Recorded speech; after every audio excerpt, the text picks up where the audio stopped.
പലപ്പോഴും നിങ്ങളത് പഠിച്ചിട്ടുണ്ടാവും, പല കേസുകൾ നിങ്ങൾ ആവശ്യം പഠിച്ചിട്ടുണ്ടാവും. കേസ് ഹിസ്റ്ററി ആയിട്ടൊക്കെ നിങ്ങൾക്ക് അറിയാവുന്നൊരു കാര്യമാണ്. അപ്പോൾ OB സംവരണത്തിലെ പ്രശ്നം വരുന്നത് 25% വരുന്നത് മണ്ഡൽ കമ്മീഷന്റെ അടിസ്ഥാനത്തിലാണ്. എങ്കിലും അത് ഇന്നെഫക്റ്റ് നടപ്പാക്കി വരുന്നത് 2007-2008 കാലഘട്ടങ്ങളിലാണ്. പല യൂണിവേഴ്സിറ്റികളിലൊക്കെ അത്തരത്തിലുള്ള ഒരു അഫർമേറ്റീവ് ആക്ഷൻ നടപ്പാക്കി വന്നത്. ഞാൻ എന്തുകൊണ്ട് ഈ ഒരു വിഷയം ഇപ്പോൾ കറണ്ടായിട്ട് ചർച്ച ചെയ്തതെന്ന് ചോദിച്ചു കഴിഞ്ഞാൽ, ഇന്നത്തെ പൊളിറ്റിക്കൽ സിനാരിയോയിൽ വളരെയധികം ചർച്ച ചെയ്യപ്പെടുന്ന ഒരു കാര്യമാണ് കാസ്റ്റ് സെൻസസ്. അപ്പോൾ റിസർവേഷനെതിരെ, പ്രത്യേകിച്ച് കമ്മ്യൂണൽ റിസർവേഷൻ അല്ലെങ്കിൽ സാമുദായിക സംവരണം എന്ന് പറയുന്ന ഒരു അഫർമേറ്റീവ് ആക്ഷന് വിരുദ്ധമായിട്ടുള്ള പൊതുബോധ നിർമ്മിതി നടക്കുന്ന ഒരു കാലഘട്ടം കൂടിയാണ്. ഒന്നാമത് അതിന് രണ്ട് തരമുണ്ട്. ഇപ്പം ആന്റി റിസർവേഷന് രണ്ട് ഘട്ടങ്ങളുണ്ടെന്ന്, രണ്ട് അജണ്ടകളുണ്ടെന്നാണ് ഞാൻ മനസ്സിലാക്കുന്നത്. ഒന്ന്, പൊതുവെ സംവരണ ക്വസ്റ്റ്യൻ, അതിപ്പോൾ സാമ്പത്തിക സംവരണം, സാമൂഹിക സംവരണം, അത് നമുക്ക് രണ്ടാമത് ചർച്ച ചെയ്യാം. പൊതുവെ സംവരണ വിഷയത്തെക്കുറിച്ചുള്ള ഒരു കൺഫ്യൂഷൻ തെരഞ്ഞെടുപ്പ് കേന്ദ്രീകരിച്ച് നമുക്ക് ഉണ്ടാകുന്നതായിട്ട് നമുക്ക് അറിയാൻ പറ്റും. ചിലരെ ഫേവർ ചെയ്യുന്നു, ഈ രീതിയിലുള്ള ഡിസ്കഷൻ. പക്ഷെ നമ്മൾ മനസ്സിലാക്കേണ്ട ഒരു കാര്യം, ഇക്കണോമിക് റിസർവേഷൻ ആണെങ്കിലും അല്ലെങ്കിൽ ഈ പറയുന്ന സാമുദായിക സംവരണം ആണെങ്കിലും അത് നടപ്പാക്കുമ്പോൾ ഇന്ത്യയിലെ നമുക്ക് തൊഴിൽ ലഭിക്കാൻ, ഇന്ത്യയിലെ എംപ്ലോയ്മെന്റ് ഓപ്പർച്യൂണിറ്റിയുള്ള, അല്ലെങ്കിൽ ഇന്ത്യയിൽ ഇന്നത്തെ ഗവൺമെന്റ് മേഖല, റിസർവേഷൻ നടപ്പാക്കപ്പെട്ടിരിക്കുന്നത് ഗവൺമെന്റ് മേഖലകൾ മാത്രമാണ്. ഇന്നത്തെ ഇന്ത്യയിലെ സർക്കാർ മേഖലയിലെ തൊഴിലവസരങ്ങൾ എത്ര എന്നുള്ളത് ചിന്തിക്കേണ്ടതുണ്ട്. ഒരു 90-കൾക്ക് ശേഷം, അല്ലെങ്കിൽ ശരിക്കും ഒരു 2010-ന് ശേഷം നമ്മൾ നോക്കുമ്പോൾ അറിയാൻ പറ്റും, വൻതോതിൽ 99 മുതൽ തന്നെ തുടങ്ങുന്നുണ്ട്. നമുക്കറിയാം, കാട്ടുകരാറൊക്കെ ഒപ്പിട്ടത് അറിയാം. അതോടുകൂടി തന്നെ നമ്മൾ കോൺസ്റ്റിറ്റ്യൂഷൻ വിഭാവനം ചെയ്യുന്നത്, നമ്മൾ ഇത്തരം വിഷയങ്ങൾ ഭരണഘടനയിൽ ചർച്ച ചെയ്യുമ്പോൾ നമ്മൾ മനസ്സിലാക്കേണ്ടത് അടിസ്ഥാനപരമായ ഒരു പ്രശ്നം എന്ന് പറഞ്ഞു കഴിഞ്ഞാൽ, കോൺസ്റ്റിറ്റ്യൂഷൻ വിഭാവനം ചെയ്ത ഇന്ത്യ ഇന്ന് നിലനിൽക്കുന്നില്ല. ആക്ച്വലി അതൊരു റിയാലിറ്റിയാണ്. കാരണം പോസ്റ്റ് 1991 ഇന്ത്യ എന്ന് പറഞ്ഞു കഴിഞ്ഞാൽ നമ്മൾ ഗാട്ടും തുറന്നു വന്ന WTO കരാറുകളും ഒപ്പിട്ട് വെൽഫെയർ സ്റ്റേറ്റ്, കോൺസ്റ്റിറ്റ്യൂഷൻ മുന്നോട്ട് വയ്ക്കുന്ന വെൽഫെയർ സ്റ്റേറ്റ് എന്ന അവസ്ഥയിൽ നിന്നും ഇന്ത്യ മാറിക്കഴിഞ്ഞു. കമ്പോളത്തിന്റെ താല്പര്യത്തിനനുസരിച്ച് പ്രവർത്തിക്കുന്ന ഭരണകൂടങ്ങളാണ് ഇന്ത്യയിലുള്ളത്. അത് പിന്നെ ഓരോ പൊളിറ്റിക്കൽ ഐഡിയോളജി അനുസരിച്ച് അതിന് ഏറ്റക്കുറച്ചിലുള്ള കാര്യമൊന്നും മാത്രം. ഇപ്പം ഇന്റർനാഷണൽ കോൺഗ്രസ് പോലുള്ള സംഘടനയ്ക്ക് ഫ്രീഡം സ്ട്രഗിളിന്റെ ലെഗസി ഉള്ളതുകൊണ്ട് ആൾ ഓഫ് എ സഡൻ അതിന്റെ മൂല്യങ്ങളെ, ഈ സ്വാതന്ത്ര്യ സമര പ്രസ്ഥാനത്തിന്റെയും അല്ലെങ്കിൽ കോൺസ്റ്റിറ്റ്യൂഷന്റെയൊക്കെയുള്ള ഈ മൂല്യങ്ങളെ വളരെ പെട്ടെന്ന് കൈവഴിയാൻ കഴിയത്തില്ലായിരുന്നു എന്നുള്ള അങ്ങനെ ഒരു ഏറ്റക്കുറച്ചിലുണ്ട്. പക്ഷെ എങ്കിലും 91 മുതൽ തന്നെ ഈ പറയുന്ന വെൽഫെയർ സ്റ്റേറ്റ് എന്ന രീതിയിൽ പൗരാവകാശങ്ങൾ ഉൾക്കൊള്ളുന്ന ക്ഷേമം, ജനങ്ങളുടെ ക്ഷേമം ഉറപ്പുവരുത്തുന്ന, തുല്യത ഉറപ്പുവരുത്തുന്ന, വിഭാവനം ചെയ്യുന്ന എന്നുള്ള അങ്ങനത്തെ ഒരു സ്റ്റേറ്റ് സിസ്റ്റത്തിൽ നമ്മൾ മാറിക്കഴിഞ്ഞു. ഇന്ന് നമ്മൾ കൃത്യമായിട്ട് കോർപ്പറേറ്റ് താല്പര്യത്തിനനുസരിച്ച് പ്രവർത്തിക്കുന്ന ഭരണകൂടങ്ങൾ നിലനിൽക്കുന്ന സ്റ്റേറ്റിലും സെൻട്രലൊക്കെ നിങ്ങൾ നോക്കുമ്പോൾ irrespective of political front or political ideology you can see that thing. അത് നിങ്ങൾക്ക് അറിയാം. പക്ഷേ ഏറ്റക്കുറച്ചുകൾ ഉണ്ടാവുന്നു മാത്രം. അപ്പോൾ ആ ഒരു ഘട്ടത്തിൽ നിന്നാണ് നമ്മൾ സംസാരിക്കുന്നത്. അപ്പോൾ ആ ഒരു സാമൂഹിക വ്യവസ്ഥയിൽ, അടിമുടി പ്രൈവറ്റൈസ് ചെയ്യപ്പെട്ടിരിക്കുന്ന ഒരു സാമൂഹിക വ്യവസ്ഥയിൽ ഗവൺമെന്റ് സെക്ടറിൽ തൊഴിൽ മേഖല, കാരണം സർക്കാർ ഒരു തൊഴിൽ ദാതാവല്ല. ഇന്ന് ഗവൺമെന്റ് ഒരു തൊഴിൽ ദാതാവല്ല. എഡ്യൂക്കേഷൻ പോലും ത്രെട്ട് ചെയ്യുന്ന ഒരു കാലഘട്ടത്തിലാണ്. ഇന്നിപ്പോ ഞാൻ വർക്ക് ചെയ്യുന്ന നടക്കുകയോ പുതിയ എഡ്യൂക്കേഷൻ പോളിസി പ്രകാരം നിലവിലുള്ള എയ്ഡഡ് കോളേജുകൾ 3-1 ചുരുക്കണം എന്ന് പറയുന്ന റെക്കമെൻഡേഷൻ കൃത്യമായിട്ടുണ്ട്. 2030-40 ഇടയ്ക്ക് വൻതോതിൽ ഇവിടെ നിലനിൽക്കുന്ന സമാന്തരമായ വിദ്യാഭ്യാസ അവകാശം കൂടി നിഷേധിക്കപ്പെടുന്ന ഒരു ഘട്ടത്തിലാണ്. അതിനാണുള്ള ജോലി അതൊന്നുണ്ട്. ഇപ്പൊ എംപ്ലോയ്മെന്റ് ഓപ്പർച്യൂണിറ്റി ആൾറെഡി പോയി. അപ്പൊ ഗവൺമെന്റ്, ഇപ്പം ഓരോ ഗവൺമെന്റുകളുടെ തെരഞ്ഞെടുപ്പുകൾ ഞാൻ പറയുക, ഈ അഫർമേറ്റീവ് ആക്ഷൻ ഇന്ന് പൊളിറ്റിക്കൽ സൊസൈറ്റിക്ക് A or B or C, പക്ഷെ പൊളിറ്റിക്കൽ സൊസൈറ്റിക്ക് അഫർമേറ്റീവ് ആക്ഷൻ എന്ന് പറയുന്ന ഒരു സംഭവത്തെ ഇന്നത്തെ പൊളിറ്റിക്കൽ കമ്മ്യൂണിറ്റീസിന് ഒരു ഭരണഘടനാ ധാർമ്മികതയുടെ മൂല്യത്തിന്റെ അടിസ്ഥാനത്തിലായിട്ടുള്ള ഒരു ഐഡിയൽ കോൺസെപ്റ്റ് അല്ല. അത് പലപ്പോഴും ഒരു തെരഞ്ഞെടുപ്പിന് വിഷയമായിട്ട് മാത്രമാണ് നമുക്ക് കാണാൻ കഴിയുന്നത്. ഇപ്പൊ നമുക്ക് പലപ്പോഴും തെരഞ്ഞെടുപ്പ് വിഷയമായിട്ട് മാത്രം ചുരുങ്ങുന്ന ഒരവസ്ഥയാണ്. പക്ഷെ ആ ഒരു റിയാലിറ്റി നമ്മൾ മനസ്സിലാക്കേണ്ടതുണ്ട്. അപ്പോൾ ഈ റിസർവേഷൻ നടപ്പാക്കിയാലും, ഏത് തരത്തിലുള്ള റിസർവേഷൻ നടപ്പാക്കി കഴിഞ്ഞാലും സർക്കാർ മേഖലയിലുള്ള തൊഴിലവസരങ്ങളുടെ ഒരു പ്രശ്നം നമുക്കുണ്ട്. ആ വിഷയത്തെ അടിസ്ഥാനപരമായിട്ട് ഒരു രാഷ്ട്രീയ പാർട്ടിയും ചർച്ച ചെയ്യുന്നില്ല എന്നുള്ളതാണ്, അല്ലെങ്കിൽ പൊളിറ്റിക്കൽ സമൂഹം ചർച്ച ചെയ്യപ്പെടുന്നില്ല എന്നുള്ളതാണ് പ്രധാനപ്പെട്ട ഒരു ക്വസ്റ്റ്യൻ.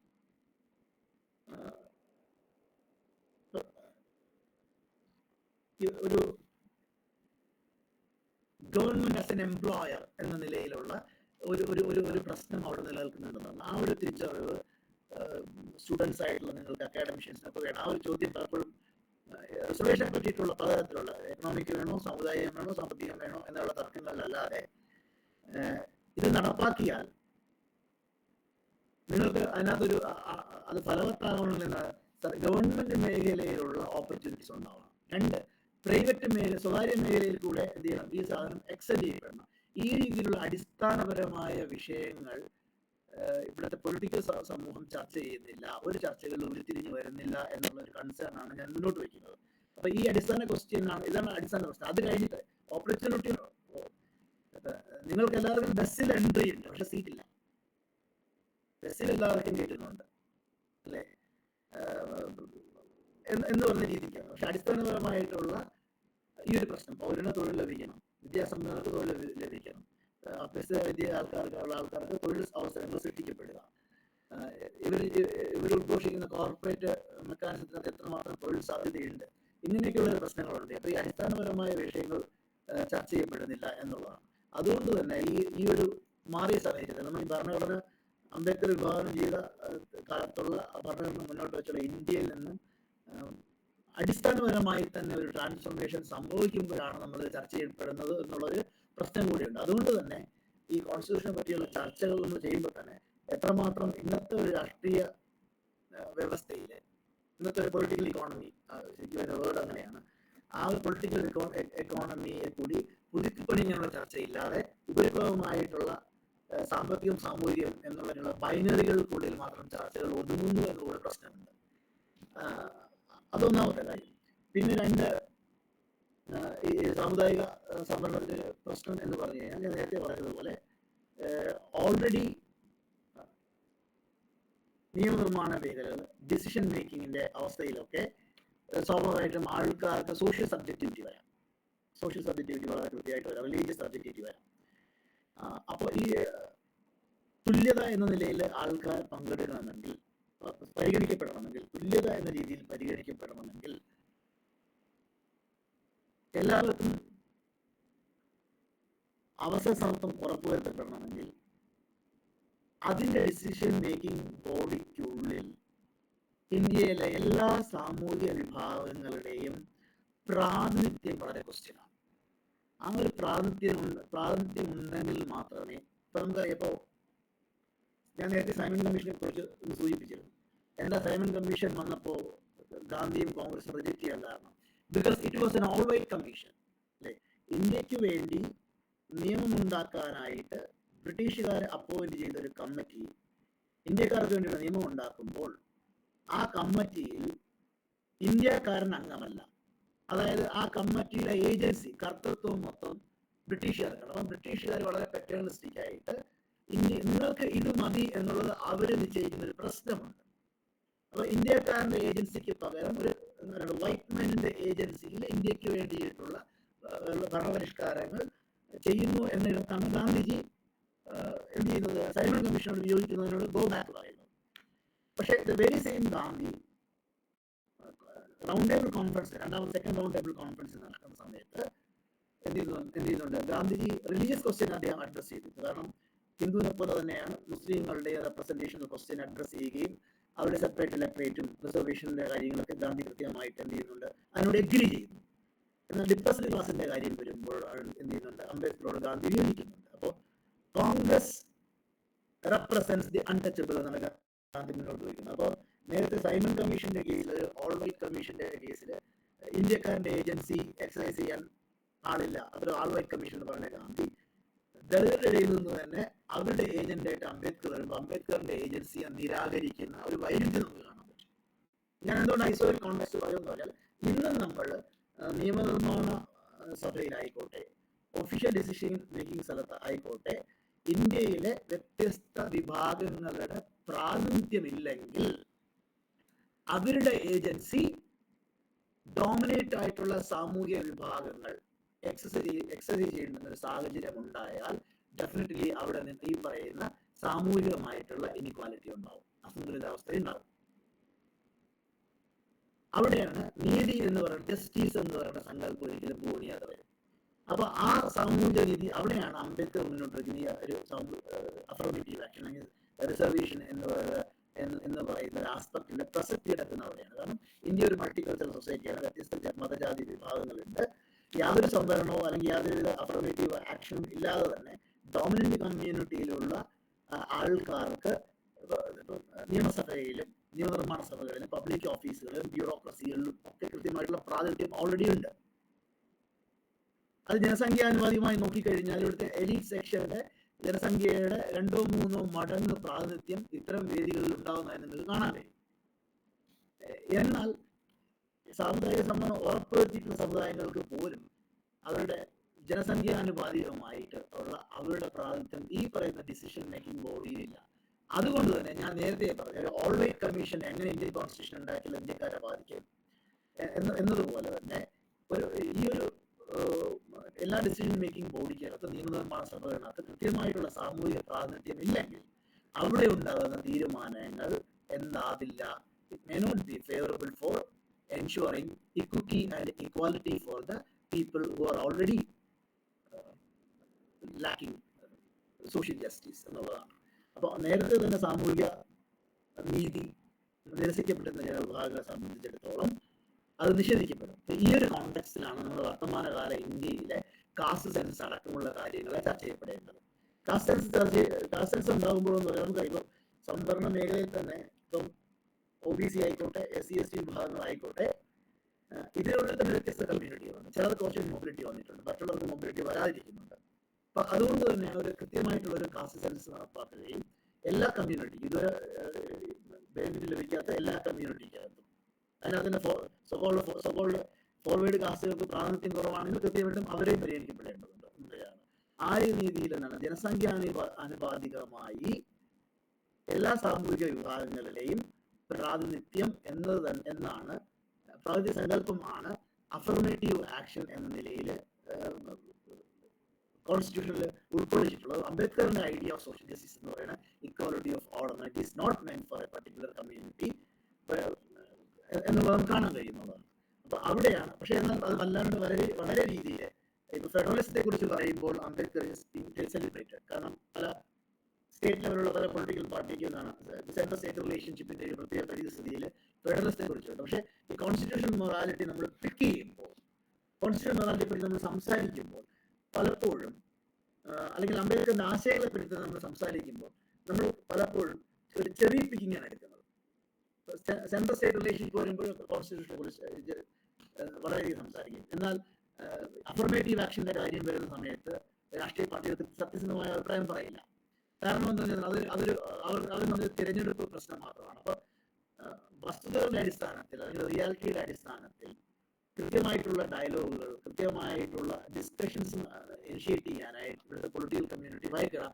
ആ രീതിയിൽ വൻതോതിൽ എന്ത് ചെയ്യപ്പെടുന്നുണ്ട്, ഈ ഒരു കോൺസ്റ്റിറ്റ്യൂഷൻ മൊറാലിറ്റി അല്ലെങ്കിൽ കോൺസ്റ്റിറ്റ്യൂഷൻ മുന്നോട്ട് വയ്ക്കുന്ന ആശയങ്ങളെ നിഷ്പക്ഷമായും ഒബ്ജക്റ്റീവായിട്ടുള്ള തരത്തിലുള്ള വിശകലനങ്ങളോ ചർച്ചകളോ മുന്നോട്ട് വയ്ക്കാൻ പര്യാപ്തമല്ലാത്ത രീതിയിൽ ഒരു അടഞ്ഞ ഇടമായിട്ടാണ് നമ്മുടെ പൊതുമണ്ഡലം മാറിയിരിക്കുന്നതാണ്.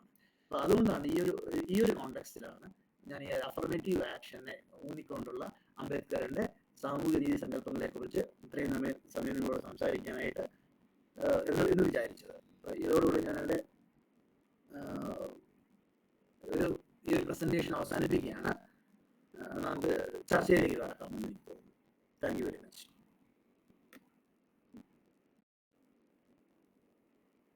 ആർക്കെങ്കിലും ഇന്ററാക്ട് ചെയ്യണമെങ്കിലോ അല്ലെങ്കിൽ സാറിൻ്റെ അടുത്ത് എന്തെങ്കിലും ക്വസ്റ്റ്യൻസ് പ്രൊസീഡ് ചെയ്യണമെങ്കിലോ പ്ലീസ് ആസ്ക്.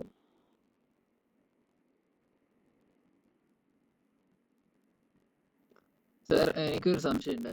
തീർച്ചയായിട്ടും. സാർ പറഞ്ഞു ഇന്ത്യ എന്ന് പറയുന്ന രാജ്യം ഈ ഇന്നത്തെ പല പല സ്ഥലങ്ങളിൽ നിന്നും പറയുന്നത് പോലെ ബ്രിട്ടീഷ് കൊളോണിയലിസ്റ്റിക് കാലഘട്ടത്തിന് മുമ്പേ തന്നെ നിലനിന്നിരുന്ന ഒന്നല്ലെന്നും, എന്താ പറയുക, ബ്രിട്ടീഷുകാർ ഇന്ത്യയിൽ വന്നതിന് ശേഷം അതാണ് കൊളോണിയലിസത്തിന്റെ ബാക്കി പത്രമായിട്ടുണ്ടായ ഒരു ഭൂപടമാണ് ഇന്ത്യയുടേതെന്ന്. എന്നാൽ അതേ സമയത്ത് തന്നെ ഇന്ത്യയിൽ തന്നെ ഇന്ത്യൻ ഭരണകൂടം കൊളോണിയൽ കാലഘട്ടത്തിൽ അവരുടെ ഭരണകൂടത്തിന്റെ ഭാഗമായിട്ട് വന്നിട്ടുള്ള ഇന്ത്യൻ പാർലമെന്റ് ആണെങ്കിലും അതോടൊപ്പം തന്നെ പല സ്ഥലങ്ങളിലെയും പേരാണെങ്കിലും വലിയ തിരുത്തലുകൾ നടത്തിയിട്ട് കൊളോണിയൽ കാലഘട്ടത്തിന് മുമ്പേ ഒരു രാജ്യം ഉണ്ടായിരുന്നെന്നും ഒരു മൂല്യം ഉണ്ടായിരുന്നെന്നും അത് നമ്മൾ വീണ്ടെടുക്കുകയാണെന്ന് പറയുമ്പോൾ സാറ് പറഞ്ഞ ഒരു സവർണ ഹിന്ദു നാഷണലിസത്തിന്റെ ഒരു എന്താ പറയാ വീണ്ടും ഒരു പുനർജനനമാണോ നമ്മളതിൽ കാണുന്നത്?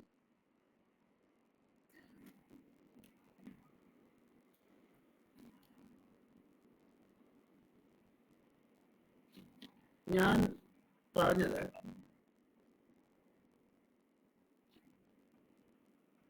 രണ്ട് കോണ്ടെക്സ്റ്റിലാണ്. അതായത് ഇതിൽ ക്വസ്റ്റ്യൻ എനിക്ക് മനസ്സിലാകുന്നുണ്ട്. ഞാൻ സംസാരിച്ച വിഷയം എന്ന് പറഞ്ഞാൽ നമ്മൾ ആധുനിക ഇന്ത്യയാണ് പറഞ്ഞാൽ നമ്മൾ ഒരു ആധുനിക ഇന്ത്യ പറ്റി നമ്മൾ സംസാരിക്കുമ്പോൾ ആധുനിക ഇന്ത്യയെ പറ്റി നമ്മൾ സംസാരിക്കുന്ന ഘട്ടത്തിലാണ് ഞാൻ അതിന്റെ ചരിത്രത്തിലോട്ട് പോകുമ്പോഴാണ് എന്തല്ല ഒരു ദേശരാഷ്ട്രം എന്ന നിലയിൽ ഒരു പൊളിറ്റിക്കൽ എൻറ്റിറ്റി എന്ന നിലയിൽ ഇന്ന് കാണുന്ന ഇന്ത്യ നിലനിന്നിരുന്നില്ല എന്നാണ് ഞാൻ മുന്നോട്ട് പറഞ്ഞത്. ഇപ്പോ ചോദ്യം ചോദിച്ച അനന്തകൃഷ്ണൻ അല്ലേ? അനന്തകൃഷ്ണൻ അല്ലേ? അനന്തകൃഷ്ണൻ 5 year ആണോ 3 year ആണോ? 5 year. 5 year ആണ്. ഓക്കെ. അപ്പോ പ്ലസ് ടു കഴിഞ്ഞിട്ട് അനന്തകൃഷ്ണൻ LLB ഫസ്റ്റ് ഇയർ LLBയിലോട്ട് അനന്തകൃഷ്ണൻ വന്നു. അപ്പോ അനന്തകൃഷ്ണൻ പ്ലസ് 2 ഉണ്ടായിരുന്നപ്പോൾ നിങ്ങളുടെ ഇടയിൽ ഒരു യൂണിറ്റി ഉണ്ടായിരുന്നു കുറച്ച് നിങ്ങളുടെ ക്ലാസ് റൂമിനകത്ത് അല്ലേ? നിങ്ങൾ ഒരു ഇപ്പൊ 2022, 24 അല്ലെങ്കിൽ 2021, 23 അങ്ങനെ ഒരു ബാച്ച്, ഒരു പ്ലസ് 2 ബാച്ച് ഒരു നിങ്ങളുടെ. അപ്പൊ ആ ക്ലാസ് റൂമിൽ വന്ന് അതിന് 10ാം ക്ലാസ്സിൽ വേറെ സ്കൂളായിരിക്കും പഠിച്ചിരിക്കുക. അപ്പൊ നിങ്ങൾ ആ ക്ലാസ് റൂമിൽ വന്നതിന് ശേഷം അവിടെ കുറെ ആൾക്കാരെ പരിചയപ്പെട്ടിട്ട് ആ ഒരു ക്ലാസ് റൂം ലിമിറ്റിന് മുന്നിൽ നിങ്ങൾക്ക് ഒരു വി ഫീലിംഗ് ജനറേറ്റ് ചെയ്യപ്പെടുന്നുണ്ട്. റൈറ്റ് അല്ലേ? ആണല്ലോ. അതുപോലെ പ്ലസ് 2 കഴിഞ്ഞ് ലോ കോളേജിൽ ആദ്യമായിട്ട് നിങ്ങൾ ഫസ്റ്റ് ഇയർ ക്ലാസ് റൂമിൽ ഇരിക്കുമ്പോൾ പല ഇടങ്ങളിൽ നിന്ന് വന്നവരാണ് നിങ്ങൾ. നിങ്ങൾ ആ പർട്ടിക്കുലർ ഇതിനകത്ത് ഉള്ളിൽ വരുമ്പോൾ മാത്രമാണ് നിങ്ങൾക്ക് ഒരു വി ഫീലിംഗ് ക്രിയേറ്റ് ചെയ്യപ്പെടുന്നത്. ശരിയല്ലേ ഞാൻ പറഞ്ഞേ? അതെ. അതുപോലെ ഇന്ത്യയിലെ ആൾക്കാര് സമാനമായിട്ട്, അതായത് നമുക്കറിയാം മറ്റുള്ള യൂറോപ്യൻ നാഷണാലിസത്തിന് കോമൺ ലാംഗ്വേജ് ഒക്കെ ഉണ്ട്. നമുക്കെന്ന് പറഞ്ഞു കഴിഞ്ഞാല് ബ്രിട്ടീഷുകാർ വരുന്നതിന് മുമ്പുള്ള ഇന്ത്യയിൽ വ്യത്യസ്ത ഭാഷകളാണ്. തമിഴ് വേറെ, കന്നഡ വേറെ, മറാത്തി വേറെ, ഇങ്ങനെ വേറെ. കൊളോണിയൽ ഭരണം വന്നപ്പോഴാണ് എന്ത് ചെയ്തുകൊണ്ട് ഒന്ന് റെയിൽവേ വന്നു. റെയിൽവേ വന്നപ്പോൾ നമ്മൾ മുമ്പത്തേക്കാൾ വളരെ വേഗതയിൽ നോർത്തും സൗത്തും നമ്മൾ ട്രാവൽ ചെയ്യാൻ പറ്റി. നമ്മൾ ട്രെയിനിൽ സർദാർജിയെ കാണുമ്പോൾ we began to communicate with each other through the medium of English. മനസ്സിലായി? അപ്പൊ നമുക്കൊരു ആബ്സെൻസ് ഓഫ് ലിംഗോ ഫ്രാങ്ക് ഉണ്ടായിരുന്നു. പല യൂറോപ്യൻ രാജ്യങ്ങളിൽ ഒരു കോമൺ ലാംഗ്വേജ് ഉണ്ട്, ലിംഗോ ഫ്രാങ്ക് ആയിട്ട് കോമൺ ലാംഗ്വേജ്.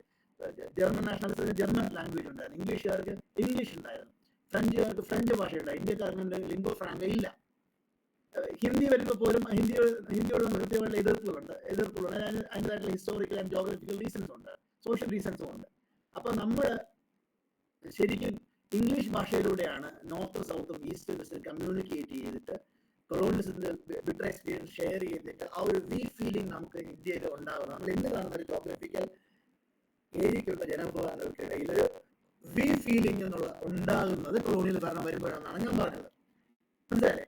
അപ്പോൾ ആ ഒരു മൊമെന്റ് തൊട്ടാണ് എന്താ പറയുന്നത് modern India as A modern state ഉണ്ടായിട്ടുള്ളത്. എന്നാൽ അതിനെ മുന്നോട്ടെടുക്കുമ്പോൾ നമ്മൾ കാണാൻ കഴിയുന്നത് ഇന്ത്യൻ ഹിസ്റ്ററിയിൽ നമുക്കറിയാം പാലിയോളിത്തിക് പീരിയഡിലൂടെ ആൾക്കാർ വസിക്കുന്നുണ്ട്. തനതായിട്ടുള്ള ഇന്ത്യൻ സംസ്കാരമുണ്ട്. അതേതാണ്?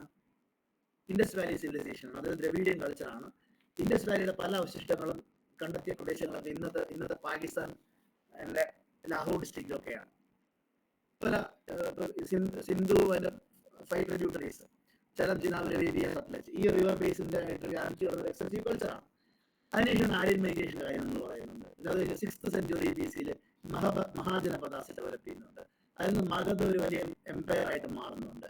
പിന്നെ ഗുപ്താസ് വരുന്നുണ്ട്, ശാല, സൗത്ത് ഇന്ത്യൻ ഡൈനാസ്റ്റി. അപ്പൊ ഞാൻ ഡിഫറെന്റ് ഹിസ്റ്റോറിക്കൽ പീരീഡുകളിൽ ഈ എംപയർ ഈ സിസ്റ്റം നിലനിന്നപ്പോൾ അവിടെ ആ കാലത്ത് ഈ പറയുന്ന സബ് കോണ്ടിനെന്റ് എന്ന് പറയുന്ന ജോഗ്രഫി അവിടെ ഉണ്ടായിരുന്നു.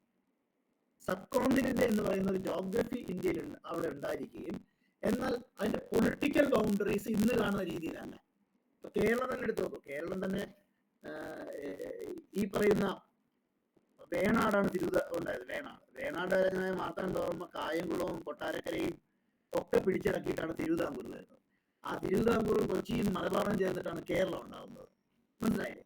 അപ്പൊ ഞാനീ പറഞ്ഞാൽ ഇന്ന് കാണുന്ന രീതിയിലുള്ള ഇന്ത്യക്കാർക്ക് തമ്മിലുള്ള ഒരു ദേശീയ അവബോധം, ഒരു നാഷണൽ കോൺഷ്യസ്നെസ് പണ്ടുണ്ടായിരുന്നില്ല. അപ്പൊ നമ്മൾ ആധുനിക ദേശരാഷ്ട്രം, ഈ മോഡേൺ ഇന്ത്യൻ നേഷനെ ഒരു പൗരാണിക ഭാരതത്തിലോട്ട് വലിച്ചു നീട്ടുന്നതിനകത്ത് പ്രശ്നമുണ്ട് എന്നാണ് ഞാൻ പറഞ്ഞത്. ക്ലിയർ ആണല്ലോ? ഇനി ഇദ്ദേഹത്തിന് ചോദ്യത്തോട്ട് വരാം. ഈ ചോദ്യം എന്ന് പറഞ്ഞു കഴിഞ്ഞാൽ കൊളോണിയൽ പീരീഡിലുള്ള സ്ഥലനാമങ്ങൾ പലതും വരുന്നത് പാർലമെന്റ് സിസ്റ്റം വരുന്നത് ഇതുമായിട്ട് ബന്ധിപ്പിക്കാൻ പറ്റും. അതൊരു പുതിയൊരു എന്താ പറയുക, ഒരു മോഡേൺ ഭരണ വ്യവസ്ഥയ്ക്ക് പ്രദാനം ചെയ്തു എന്നുള്ളതാണ്. പിന്നെ ബ്രിട്ടീഷ് കാലത്തുള്ള സ്ഥലനാമങ്ങളുടെ കാര്യം നമ്മൾ മനസ്സിലാക്കി കഴിഞ്ഞാൽ പല പ്രാദേശിക ഭാഷാ പദങ്ങളും ബ്രിട്ടീഷുകാർക്ക് പ്രൊനൗൺസ് ചെയ്യേണ്ട ബുദ്ധിമുട്ടുണ്ട്. അപ്പൊ ബ്രിട്ടീഷ് കാലത്തുള്ള പല സ്ഥലനാമങ്ങൾ നോക്കി കഴിഞ്ഞാൽ നമ്മൾ തനതായിട്ടുള്ള ഭാഷയിലുള്ള തന്നെയാണ്. പക്ഷെ അവരുടെ പ്രൊനൗൺസിയേഷൻ അവരുടെ ഒക്കെ കൂടുതൽ വഴങ്ങാത്തത് കൊണ്ട് മാത്രം ആണ് കോഴിക്കോടിനെ കാലിക്കറ്റ് എന്നും മദ്രാസ് എന്നൊക്കെ വിളിക്കുന്ന രീതിയിൽ, തലശ്ശേരിയെ തെല്ലിശ്ശേരിയിൽ എന്നൊക്കെ വിളിക്കുന്ന രീതിയിലുള്ള ഒരു രീതിയാണ് നമുക്ക് കാണാൻ പറ്റുന്നത്. പിന്നെ സ്വാഭാവികമായി കൊളോണിയൽ ബിൽഡിങ്സ് നടത്തുന്ന ഇവിടുന്ന് വിക്ടോറിയ ജൂബിലി ടൗൺ ഹാൾ ഇങ്ങനെയുള്ള രീതിയിൽ നാമകരണം ചെയ്തിട്ടുണ്ട്. പിന്നെ രാജഭരണകാലത്ത് എടുക്കുമ്പോൾ പലതരത്തിലുള്ള എല്ലാ ഭരണകാലത്തും അത് irrespective of Hindu, Christian, Hindu, Muslim അങ്ങനെ വ്യത്യാസമില്ല. എല്ലാ രാജവംശങ്ങളും അവരുടേതായിട്ടുള്ള പുതിയ സ്ഥലങ്ങൾ വരെ സ്ഥലനാമങ്ങൾ നൽകുകയും ചെയ്തു പോയിട്ടുണ്ട്. എന്നാൽ ഒരു ആധുനിക ഇന്ത്യയിലെ ഒരു ജനായത്ത ഭരണകൂടം സ്ഥലനാമങ്ങൾ നൽകുമ്പോൾ ചോദ്യത്തേക്ക് വരെയാണ്. സ്ഥലനാമങ്ങൾ നൽകുമ്പോൾ എന്ത് ചെയ്യുന്നത്, അവിടെ കൃത്യമായിട്ടും ഈ പാലിക്കപ്പെടേണ്ടുന്ന ഒരു സംഭവം ഉണ്ട്. എന്താണ് അതിനകത്ത് ഈ സ്ഥലനാമങ്ങൾ ഇടുന്നതിനകത്ത് ഒരു ഭൂതകാല ചരിത്രത്തോട് ഒരു ചരിത്രത്തോടുള്ള പ്രതികാരം എന്ന നിലയ്ക്ക് അതൊരു ഫ്യൂഡൽ മനോഭാവമാണ്, അത് ഡെമോക്രാറ്റിക് മനോഭാവമല്ല. ഐ ടു ഐ അല്ലെ, ടൂത്ത് ടൂത്ത് എന്ന് പറയുന്നത് കണ്ണിന് കണ്ണ് പല്ലിന് പല്ല് എന്നുള്ള ഒരു സംഭവം എന്ന് പറഞ്ഞാൽ അതൊരു ഫ്യൂഡൽ മനോഭാവമാണ്. That is not fit for a modern democracy. പിന്നെ നിങ്ങൾ പേര് മാറ്റുമ്പോൾ ഒരു പ്രത്യേക പൊളിറ്റിക്കൽ പാർട്ടിയോ അല്ലെങ്കിൽ പ്രത്യേക സാമൂഹിക വിഭാഗത്തിൽപ്പെട്ടോ ആൾക്കാരുടെ മാത്രം ഉൾച്ചേർക്കുകയും ഇതരമായിട്ടുള്ള ആൾക്കാരെ ഉൾച്ചേർക്കാതിരിക്കുകയും ചെയ്യുന്നൊരു പ്രവണതയുണ്ടെങ്കിൽ അതും അൺഡെമോക്രാറ്റിക് ആണ്. അപ്പൊ അത്തരത്തിലുള്ള പ്രോസസ് വരികയാണെങ്കിൽ സ്വാഭാവികമായിട്ടും അത് ഒട്ടും തന്നെ ജനാധിപത്യപരമല്ല എന്ന് തന്നെയാണ് എന്റെ അഭിപ്രായം. ക്ലിയർ ആണോ? അത് കൃത്യമായിട്ടും ഇപ്പൊ നെയിം ചേഞ്ചിനെ കുറിച്ചിട്ട് ഇപ്പം ഇന്ത്യ ഓർ ഭാരത് എന്ന് കോൺസ്റ്റിറ്റ്യൂഷനിൽ പറയുന്നുണ്ട്, ഇന്ത്യ ഓർ ഭാരത്. പക്ഷെ ഭാരതവർഷം എന്ന് പറഞ്ഞ ഒരു നോർത്ത് ഇന്ത്യയിൽ രണ്ട് രീതിയിലാണ്. ഒന്ന് ആര്യാഭിനയിച്ച ഭരണകാലത്ത് അവർ സെറ്റിൽ ആയിരുന്ന രീതിയാണ് ഭാരതവർഷ എന്ന് പറയുന്നത്, ഒരു കോൺസെപ്റ്റ്, ഒരു ജോഗ്രഫിക്കൽ യൂണിറ്റ് അവിടെ ഉണ്ടായിരുന്നു. അതുപോലെ തന്നെ രാമായണ കഥയിലെ ഭരതൻ ഭരിച്ചു എന്നുള്ളൊരു കഥ, അത് ഹിസ്റ്റോറിക്കലി പ്രൂവ്ഡ് അല്ല, കഥയാണ്. ഭരതന്റെ രാജ്യം എന്ന നിലയിൽ രണ്ടു തരത്തിൽ വിവക്ഷിക്കപ്പെടുന്നുണ്ട്. പക്ഷേ ഈ കോൺസ്റ്റിറ്റ്യൂഷൻ അർത്ഥം ഇന്ത്യ ഓർ ഭാരത് എന്ന് പറയുന്നുണ്ട്. പക്ഷെ ഈ രണ്ട്, ഇത് ഭാരതവർഷമാണെങ്കിലും അല്ലെങ്കിൽ ഭരതൻ എന്ന് പറയുന്ന കഥയാണെങ്കിലും അത് ഇന്ന് നമ്മൾ ഈ കാണുന്ന മൊത്തം ഒരു ജോഗ്രഫിക്കൽ എൻറ്റിറ്റി ആയിട്ട് ചേർക്കുന്നതിനകത്ത് ചില പ്രശ്നങ്ങളുണ്ട് എന്ന് തന്നെയാണ് ഞാൻ വിചാരിക്കുന്നത്.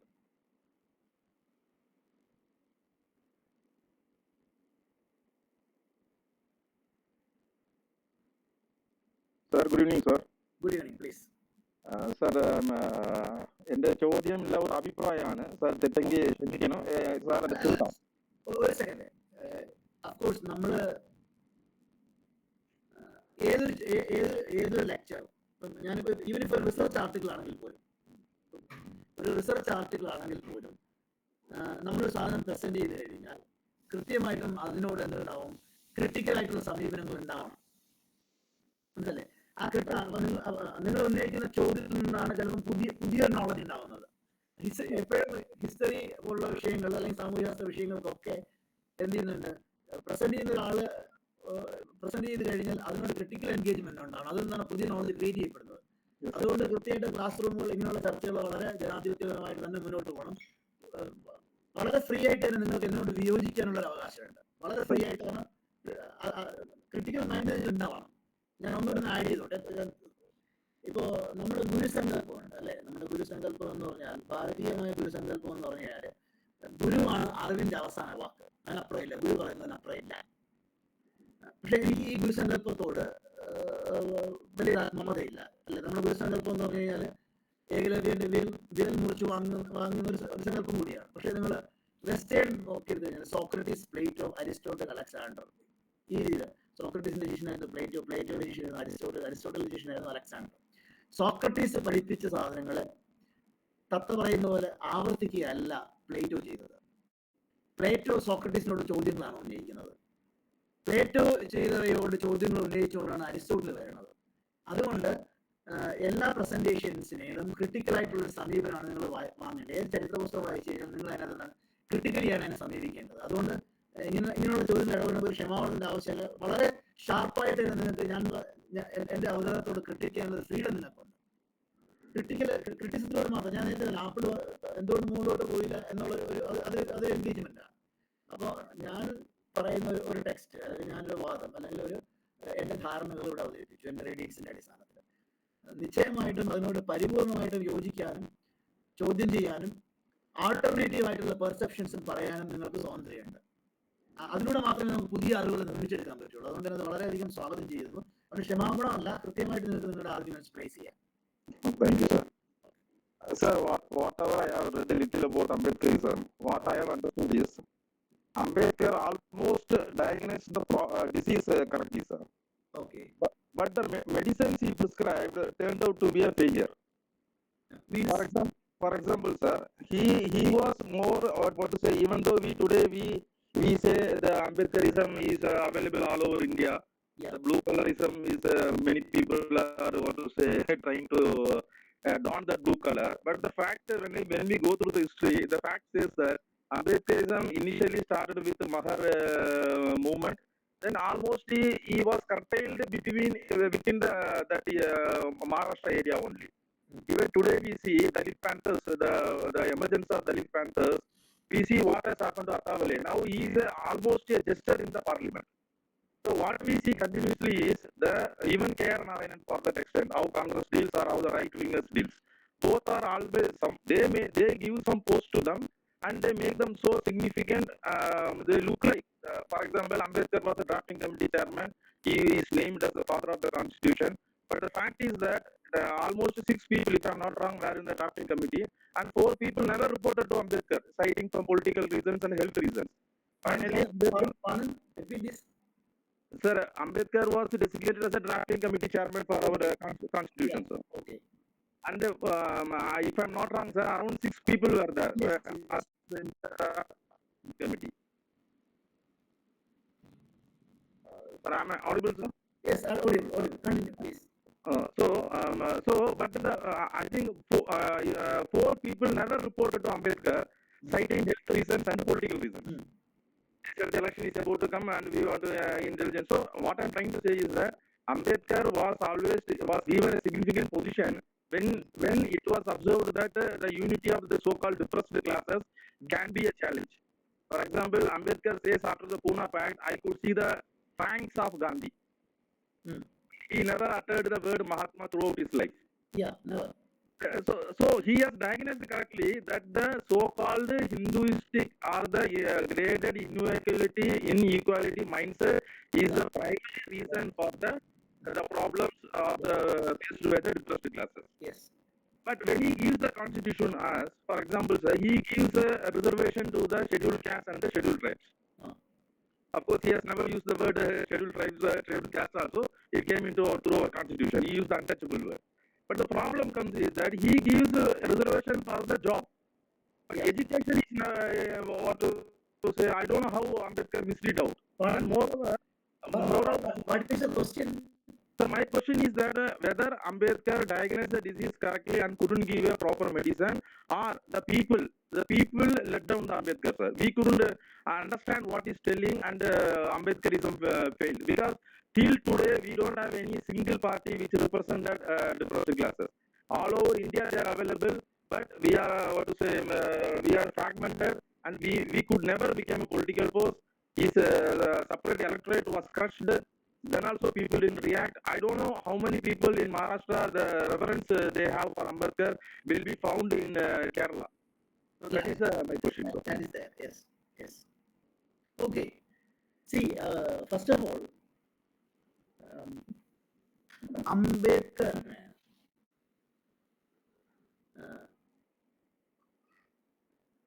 he had played a different role in our society. ഒന്ന്,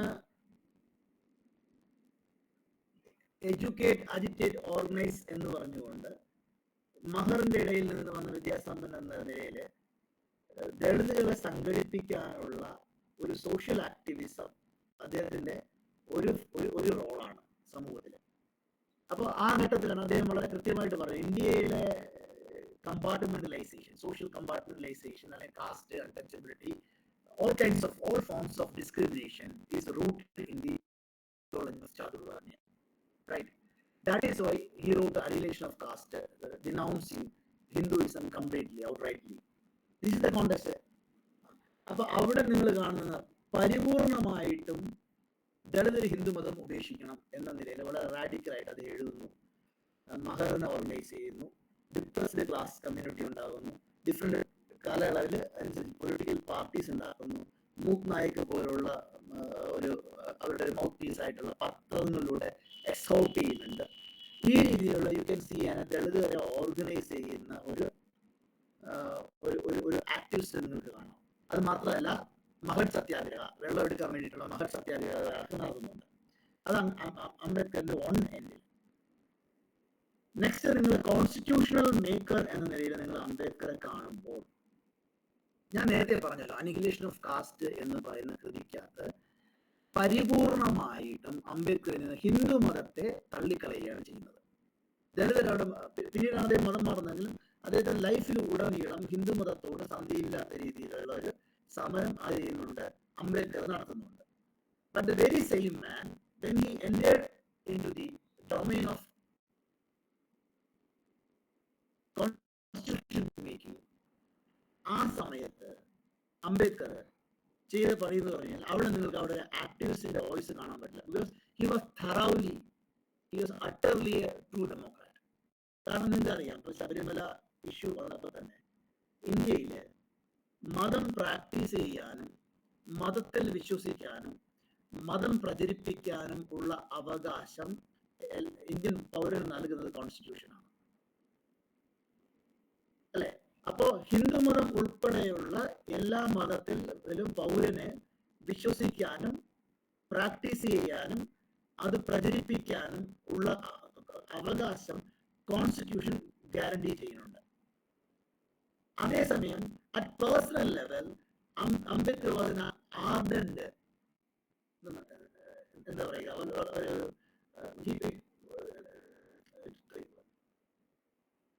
കോൺസ്റ്റിറ്റ്യൂഷൻ പ്രിൻസിപ്പിൾസിനകത്ത് മതം പ്രാക്ടീസ് ചെയ്യാനുള്ള അവകാശത്തിന് വേണ്ടി അദ്ദേഹം അഡ്വക്കേറ്റ് ചെയ്യുമ്പോൾ ലൈഫിൽ തോന്നിയാണ് അദ്ദേഹം ഹിന്ദു മതത്തിനെതിരെ വളരെ ടോട്ടലി തന്നെ റിജക്ട് ചെയ്യണമെന്നുള്ള നിലപാടാണ് അദ്ദേഹത്തിന്റെ വ്യക്തിപരമായ നിലപാട് മാത്രമല്ല, അദ്ദേഹത്തിന്റെ കമ്മ്യൂണിറ്റിയോടും പറഞ്ഞിട്ടുണ്ട്. അദ്ദേഹത്തിന്റെ കമ്മ്യൂണിറ്റി എന്നല്ല, ഡിപ്രസ്ഡ് ക്ലാസിനോട് അപ്പീൽ ചെയ്യുന്നുണ്ട്, പൊതുസമൂഹത്തോടും. അനിഹിലേഷൻ ഓഫ് കാസ്റ്റ് അദ്ദേഹം പ്രസംഗിക്കാൻ തയ്യാറാക്കിയത് ദളിത്സിന് വേണ്ടിയിട്ടല്ല, ഹിന്ദു റിഫോർമേഷൻ ആക്ടിവിറ്റീസായിട്ട് മുന്നോട്ട് നടക്കുന്ന ഹിന്ദു മതത്തിലുള്ള എലീറ്റ് ആയിട്ടുള്ള ഓഡിയൻസിനും റെപ്രസെന്റ് ചെയ്യാനാണ് അദ്ദേഹം അനിഹിലേഷൻ ഓഫ് കാസ്റ്റ് എഴുതുന്നത്. അതിനകത്ത് പബ്ലിക്കലി എന്താണ് അദ്ദേഹം ശ്രദ്ധിച്ചതെന്ന് പറഞ്ഞു കഴിഞ്ഞാൽ, വളരെ അക്കാഡമിക് ആയിട്ട് ഇന്ത്യയിലെ ഹിന്ദു മതത്തിന്റെ ഒരു പ്രവർത്തനങ്ങൾ എങ്ങനെയാണെന്ന് പഠിക്കുന്നു. ഇൻഇക്വാളിറ്റി കാരണം ഇതിലുള്ള ഈ മതം തന്നെ സാങ്ടിഫൈ ധരിപ്പിക്കുന്ന ലിറ്ററേച്ചറാണ്, അങ്ങനെ അദ്ദേഹം മനസ്സുമതി കത്തിക്കുന്നതല്ലേ.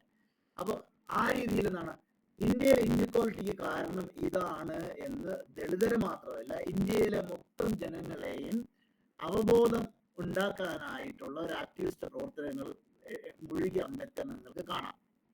അതേസമയം കോൺസ്റ്റിറ്റ്യൂഷന്റെ ടേബിളിൽ വരുമ്പോൾ ഹിന്ദുമതം ഉൾപ്പെടെയുള്ള എല്ലാ മതങ്ങളും പ്രാക്ടീസ് ചെയ്യാനുള്ള അവകാശം ഉറപ്പുവരുത്തുന്നതും കാണാം. ഇതിനോട് അദ്ദേഹം ലക്ഷ്യമിട്ടെന്ന് പറഞ്ഞു കഴിഞ്ഞാൽ, ഞാൻ നിങ്ങളോട് പറയുകയാണ്, എന്റെ പഠനങ്ങൾ ഇതാണ്, ഇത് നിങ്ങൾ പാലിക്കണമെന്ന് പറയുക. അപ്പൊ നിങ്ങളോട് ഞാൻ സംവദിച്ചുകൊണ്ടിരിക്കുകയാണ്. അപ്പൊ ഞാൻ നമ്മുടെ ഡയലോഗിലൂടെ നിങ്ങളത് തിരിച്ചറിവായിട്ട്, കോമൺ തിരിച്ചറിവായിട്ട് നിങ്ങളുടെ ഒരു വില്ലിലായിരിക്കണം എന്ത് ചെയ്ത് നിങ്ങളത് ഡിനൗൺസ് ചെയ്യേണ്ടത്. മറിച്ച് ഒരു റൂൾ ഏർപ്പെടുത്തി ബൈ കമ്പൽഷൻ കൊണ്ട് നിങ്ങളെ അതിന് തടഞ്ഞു കഴിഞ്ഞാൽ അത് അൺഡെമോക്രാറ്റിക് ആണ്. അത് പേഴ്സണൽ ലെവലും അംബേദ്കർ മരിക്കുന്നത് വരെയും ഹിന്ദുമതത്തോട് സന്ധിയില്ലാത്ത എതിർപ്പ് പ്രകടിപ്പിക്കുകയും അദ്ദേഹത്തിന്റെ എതിർപ്പിന്റെ പ്രകടിപ്പിന്റെ കാരണം എന്ന് പറഞ്ഞാൽ ഇൻഇക്വാലിറ്റി ആയിട്ടുള്ള ഒരു സോഷ്യൽ സിറ്റുവേഷൻ ക്രിയേറ്റ് ചെയ്യുന്നതിൽ മുഖ്യ പങ്ക് വഹിക്കുന്നത് എന്താണ്, ഈ മതമാണ് തിരിച്ചറിവിന്റെ അടിസ്ഥാനത്തിൽ എന്താണ് അത് ആൾക്കാർക്ക് അതിനുള്ള അവബോധം കൊടുക്കാനാണ് അംബേദ്കർ ശ്രമിക്കുന്നത്. എന്നാൽ അങ്ങനെ ശ്രമിക്കുമ്പോഴെന്താണ് അതൊരു ഡയലോഗിലൂടെയാണ് പോസിബിൾ ആവേണ്ടത്. പക്ഷെ നിർബന്ധിച്ച് തന്റെ ഈ ഒരു കാഴ്ചപ്പാടുകളോ താൻ കണ്ടെത്തിയ പ്രൊഡ്യൂസ് ചെയ്ത ഈ നോളജോ ആരുടെ മേലും അടിച്ചേൽപ്പിക്കാനോ അല്ലെങ്കിൽ തനിക്കൊരു കോൺസ്റ്റിറ്റ്യൂഷൻ മേക്കിംഗ് പൊസിഷൻ വന്ന സമയത്ത് അൺഡെമോക്രാറ്റിക് ആയിട്ട് അതിനെ തടയിടാനോ നിങ്ങൾ രീതിയിൽ അംബേദ്കർ ശ്രമിക്കുന്നത് നിങ്ങൾക്ക് ഒരിക്കലും കാണാൻ കഴിയില്ല. മനസ്സിലായി? അതാണ് ഞാൻ ടൂ ഡെമോക്രാറ്റ് പേഴ്സണൽ ലെവലും സൊസൈറ്റിയിലും എനിക്ക് എന്താണ് ഹിന്ദുമതത്തോട് വിയോജിക്കുന്നുണ്ട്, മനുസ്മൃതിയോട് വിയോജിക്കുന്നുണ്ട്. അതേസമയം കോൺസ്റ്റിറ്റ്യൂഷൻ മേക്ക് ചെയ്യുമ്പോൾ ഇന്ത്യ എന്ന രാജ്യത്തെ വിഭാവനം ചെയ്യുമ്പോൾ കൃത്യമായിട്ട് ഇവിടുത്തെ എലീറ്റ് സെക്ഷൻസ് ഉൾപ്പെടെയുള്ള ഒരു മൊത്തം ജനങ്ങളെയാണ് അദ്ദേഹം അഭിസംബോധന ചെയ്യുന്നത്. ആ പ്ലൂറൽ സൊസൈറ്റിക്കകത്ത് ഈ മതം ഇഷ്ടപ്പെടുന്നവർക്ക് ഈ മതം പാലിക്കാനുള്ള അടിസ്ഥാനപരമായിട്ടുള്ള അവകാശങ്ങളെ എന്ത് ചെയ്യുന്നുണ്ട്, കൃത്യമായിട്ട് അദ്ദേഹം അംഗീകരിക്കുന്നുണ്ട്. ആ അവകാശം നിഷേധിക്കുന്നത് ഒരു ജനാധിപത്യ വിരുദ്ധ പ്രവണതയായിട്ട് അദ്ദേഹം തിരിച്ചറിയുന്നുണ്ട്. അപ്പൊ ആക്ടിവിസ്റ്റ് ആയിട്ടുള്ള ഒരാൾക്ക് ആ ആക്ടിവിസത്തിന്റെ വീറോടെ അല്ല കോൺസ്റ്റിറ്റ്യൂഷൻ മേക്കിങ്ങിലാണ് പറയുന്നത്. കോൺസ്റ്റിറ്റ്യൂഷൻ മേക്കിംഗ് എന്ന് പറയുന്നത് എന്താണ്, ആക്ടിവിസത്തിലെ ആൾക്കാർക്ക് അവബോധം ക്രിയേറ്റ് ചെയ്യുക.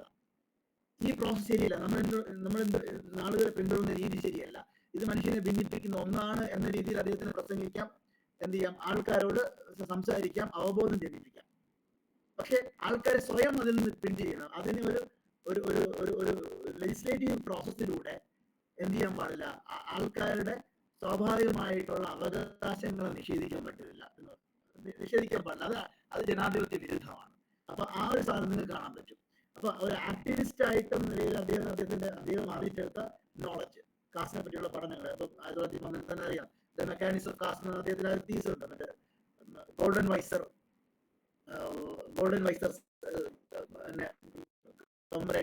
ആണ് അദ്ദേഹം ജെനിസൺ മെക്കാനിക്സ് ഓഫ് കാസ്റ്റ് എന്ന് പറഞ്ഞ അദ്ദേഹത്തിന്റെ 1912 പേപ്പർ അദ്ദേഹം അവതരിപ്പിക്കുന്നത്. പിന്നീട് പല പഠനങ്ങൾ അദ്ദേഹം നടത്തുന്നുണ്ട്. അപ്പോൾ വളരെ അക്കാഡമിക് ആയിട്ട് ഇന്ത്യൻ സമൂഹത്തെ കൂടി അദ്ദേഹം പ്രബന്ധങ്ങൾ എഴുതുന്നുണ്ട്, ജനങ്ങളോട് അവബോധം നടത്തുന്നുണ്ട്, പ്രസംഗിക്കുന്നുണ്ട്, ജനങ്ങളെ ഡിനൗൺസ് ചെയ്യാനായിട്ട് ജനങ്ങളെ പ്രേരിപ്പിക്കുന്നുണ്ട്. അത് പക്ഷേ ആ പ്രേരണയിൽ വലിയ ചർച്ചയുടെ ഭാഗമായിട്ട് ജനങ്ങൾ സ്വയം സോക്കോൾഡ് അൺടച്ചബിൾസ് മാത്രമല്ല ജനങ്ങൾ സ്വയം എന്ത് ചെയ്യണം, അത് ഏറ്റെടുക്കേണ്ടതാണ്. അതേസമയം കോൺസ്റ്റിറ്റ്യൂഷൻ മേക്കിംഗ് വരുമ്പം ഈ പറയുന്ന ഈ മതം ഫോളോ ചെയ്യുന്നതിനും ഫോളോ ചെയ്യാത്തുള്ള മൊത്തം പൊതുസമൂഹത്തിന്റെ മൊത്തം ജനങ്ങളുടെ അവകാശങ്ങളുടെ ഒരു ഡ്രാഫ്റ്റാണ് കോൺസ്റ്റിറ്റ്യൂഷൻ. ആ രീതിയിൽ വളരെ കൃത്യമായിട്ട് ഒരു ട്രൂ ഡെമോക്രാറ്റിക് സെൻസോടുകൂടിയാണ് അംബേദ്കർ ചെയ്തിട്ടുള്ളത്. പിന്നെ മാത്രമല്ല ഇതിൽ തന്നെ ചില കാര്യങ്ങളെ നമുക്ക് ഇപ്പോൾ അമെൻമെന്റ്, പ്രൊവിഷൻ ഓഫ് അമെൻമെന്റ് ഉണ്ട്. ഈവൻ ബേസിക് ആയിട്ടുള്ള ചില സാധനങ്ങൾ പോലും എന്ത് ചെയ്യാൻ പറ്റും, കൃത്യമായിട്ടുള്ള ഒരു മെജോറിറ്റി ഉണ്ടെങ്കിൽ ഭരണഘടന റീറൈറ്റ് ചെയ്യാം. അപ്പൊ 1950 തന്നെ BBC ഇത് പറയുന്നുണ്ട്, ഈ കോൺസ്റ്റിറ്റ്യൂഷൻ മുന്നോട്ട് വയ്ക്കുമ്പോഴും അതിനകത്ത് യാതൊരു റിജിഡിറ്റിയും കൊണ്ടുവരാൻ ശ്രമിച്ചിട്ടില്ല. എപ്പോഴാണ് സമൂഹത്തിന് ഇതിലും ചേഞ്ചസ് വരുത്താൻ തോന്നുന്നത്, അതിന് റിക്വയർഡ് ആയിട്ടുള്ള മെജോറിറ്റി ഉണ്ടെങ്കിൽ നിയമനിർമ്മാണ പാർലമെന്റിന് എന്ത് ചെയ്യാൻ പറ്റും, കോൺസ്റ്റിറ്റ്യൂഷൻ അമെൻഡ് ചെയ്യാനുള്ള പ്രൊവിഷൻസ് ഉണ്ട്. ഇപ്പൊ മനസ്സിലാവും. അതുകൊണ്ട് അദ്ദേഹം ഇതൊരു ഡോക്യുമെന്റ് ആണ്. Constitution is only A document but that ensures rights of every one. പക്ഷേ ഈ കോൺസ്റ്റിറ്റ്യൂഷന്റെ അടിസ്ഥാനത്തിൽ പ്രവർത്തിക്കാൻ ബാധ്യസ്ഥരായിട്ടുള്ള ജനങ്ങൾ. അതുകൊണ്ട് തന്നെ പറയണേ എന്താണ്, കോൺസ്റ്റിറ്റ്യൂഷൻ എത്ര നല്ലതാണെങ്കിലും ഭരണ നിർവഹണം മോശമായി കഴിഞ്ഞാൽ എന്ത് ചെയ്യാൻ പറ്റും, മോശപ്പെട്ട ഒരു ഭരണ സംവിധാനമാണ് ഗവൺമെന്റ് വരുന്നതെങ്കിൽ എന്ത് ചെയ്യാൻ പറ്റും, അവർക്ക് ഈ ഭരണഘടനയെ ഏറ്റവും മോശമായിട്ട് ഉപയോഗിക്കാൻ പറ്റും. ഏറ്റവും നല്ല രീതിയിലുള്ള ഭരണാധികാരികളാണ് വരുന്നത്, അതിനെ ഏറ്റവും നല്ല രീതിയിൽ ഉപയോഗിക്കാൻ പറ്റുമെന്ന് അംബേദ്കർ പറയുന്നുണ്ട്.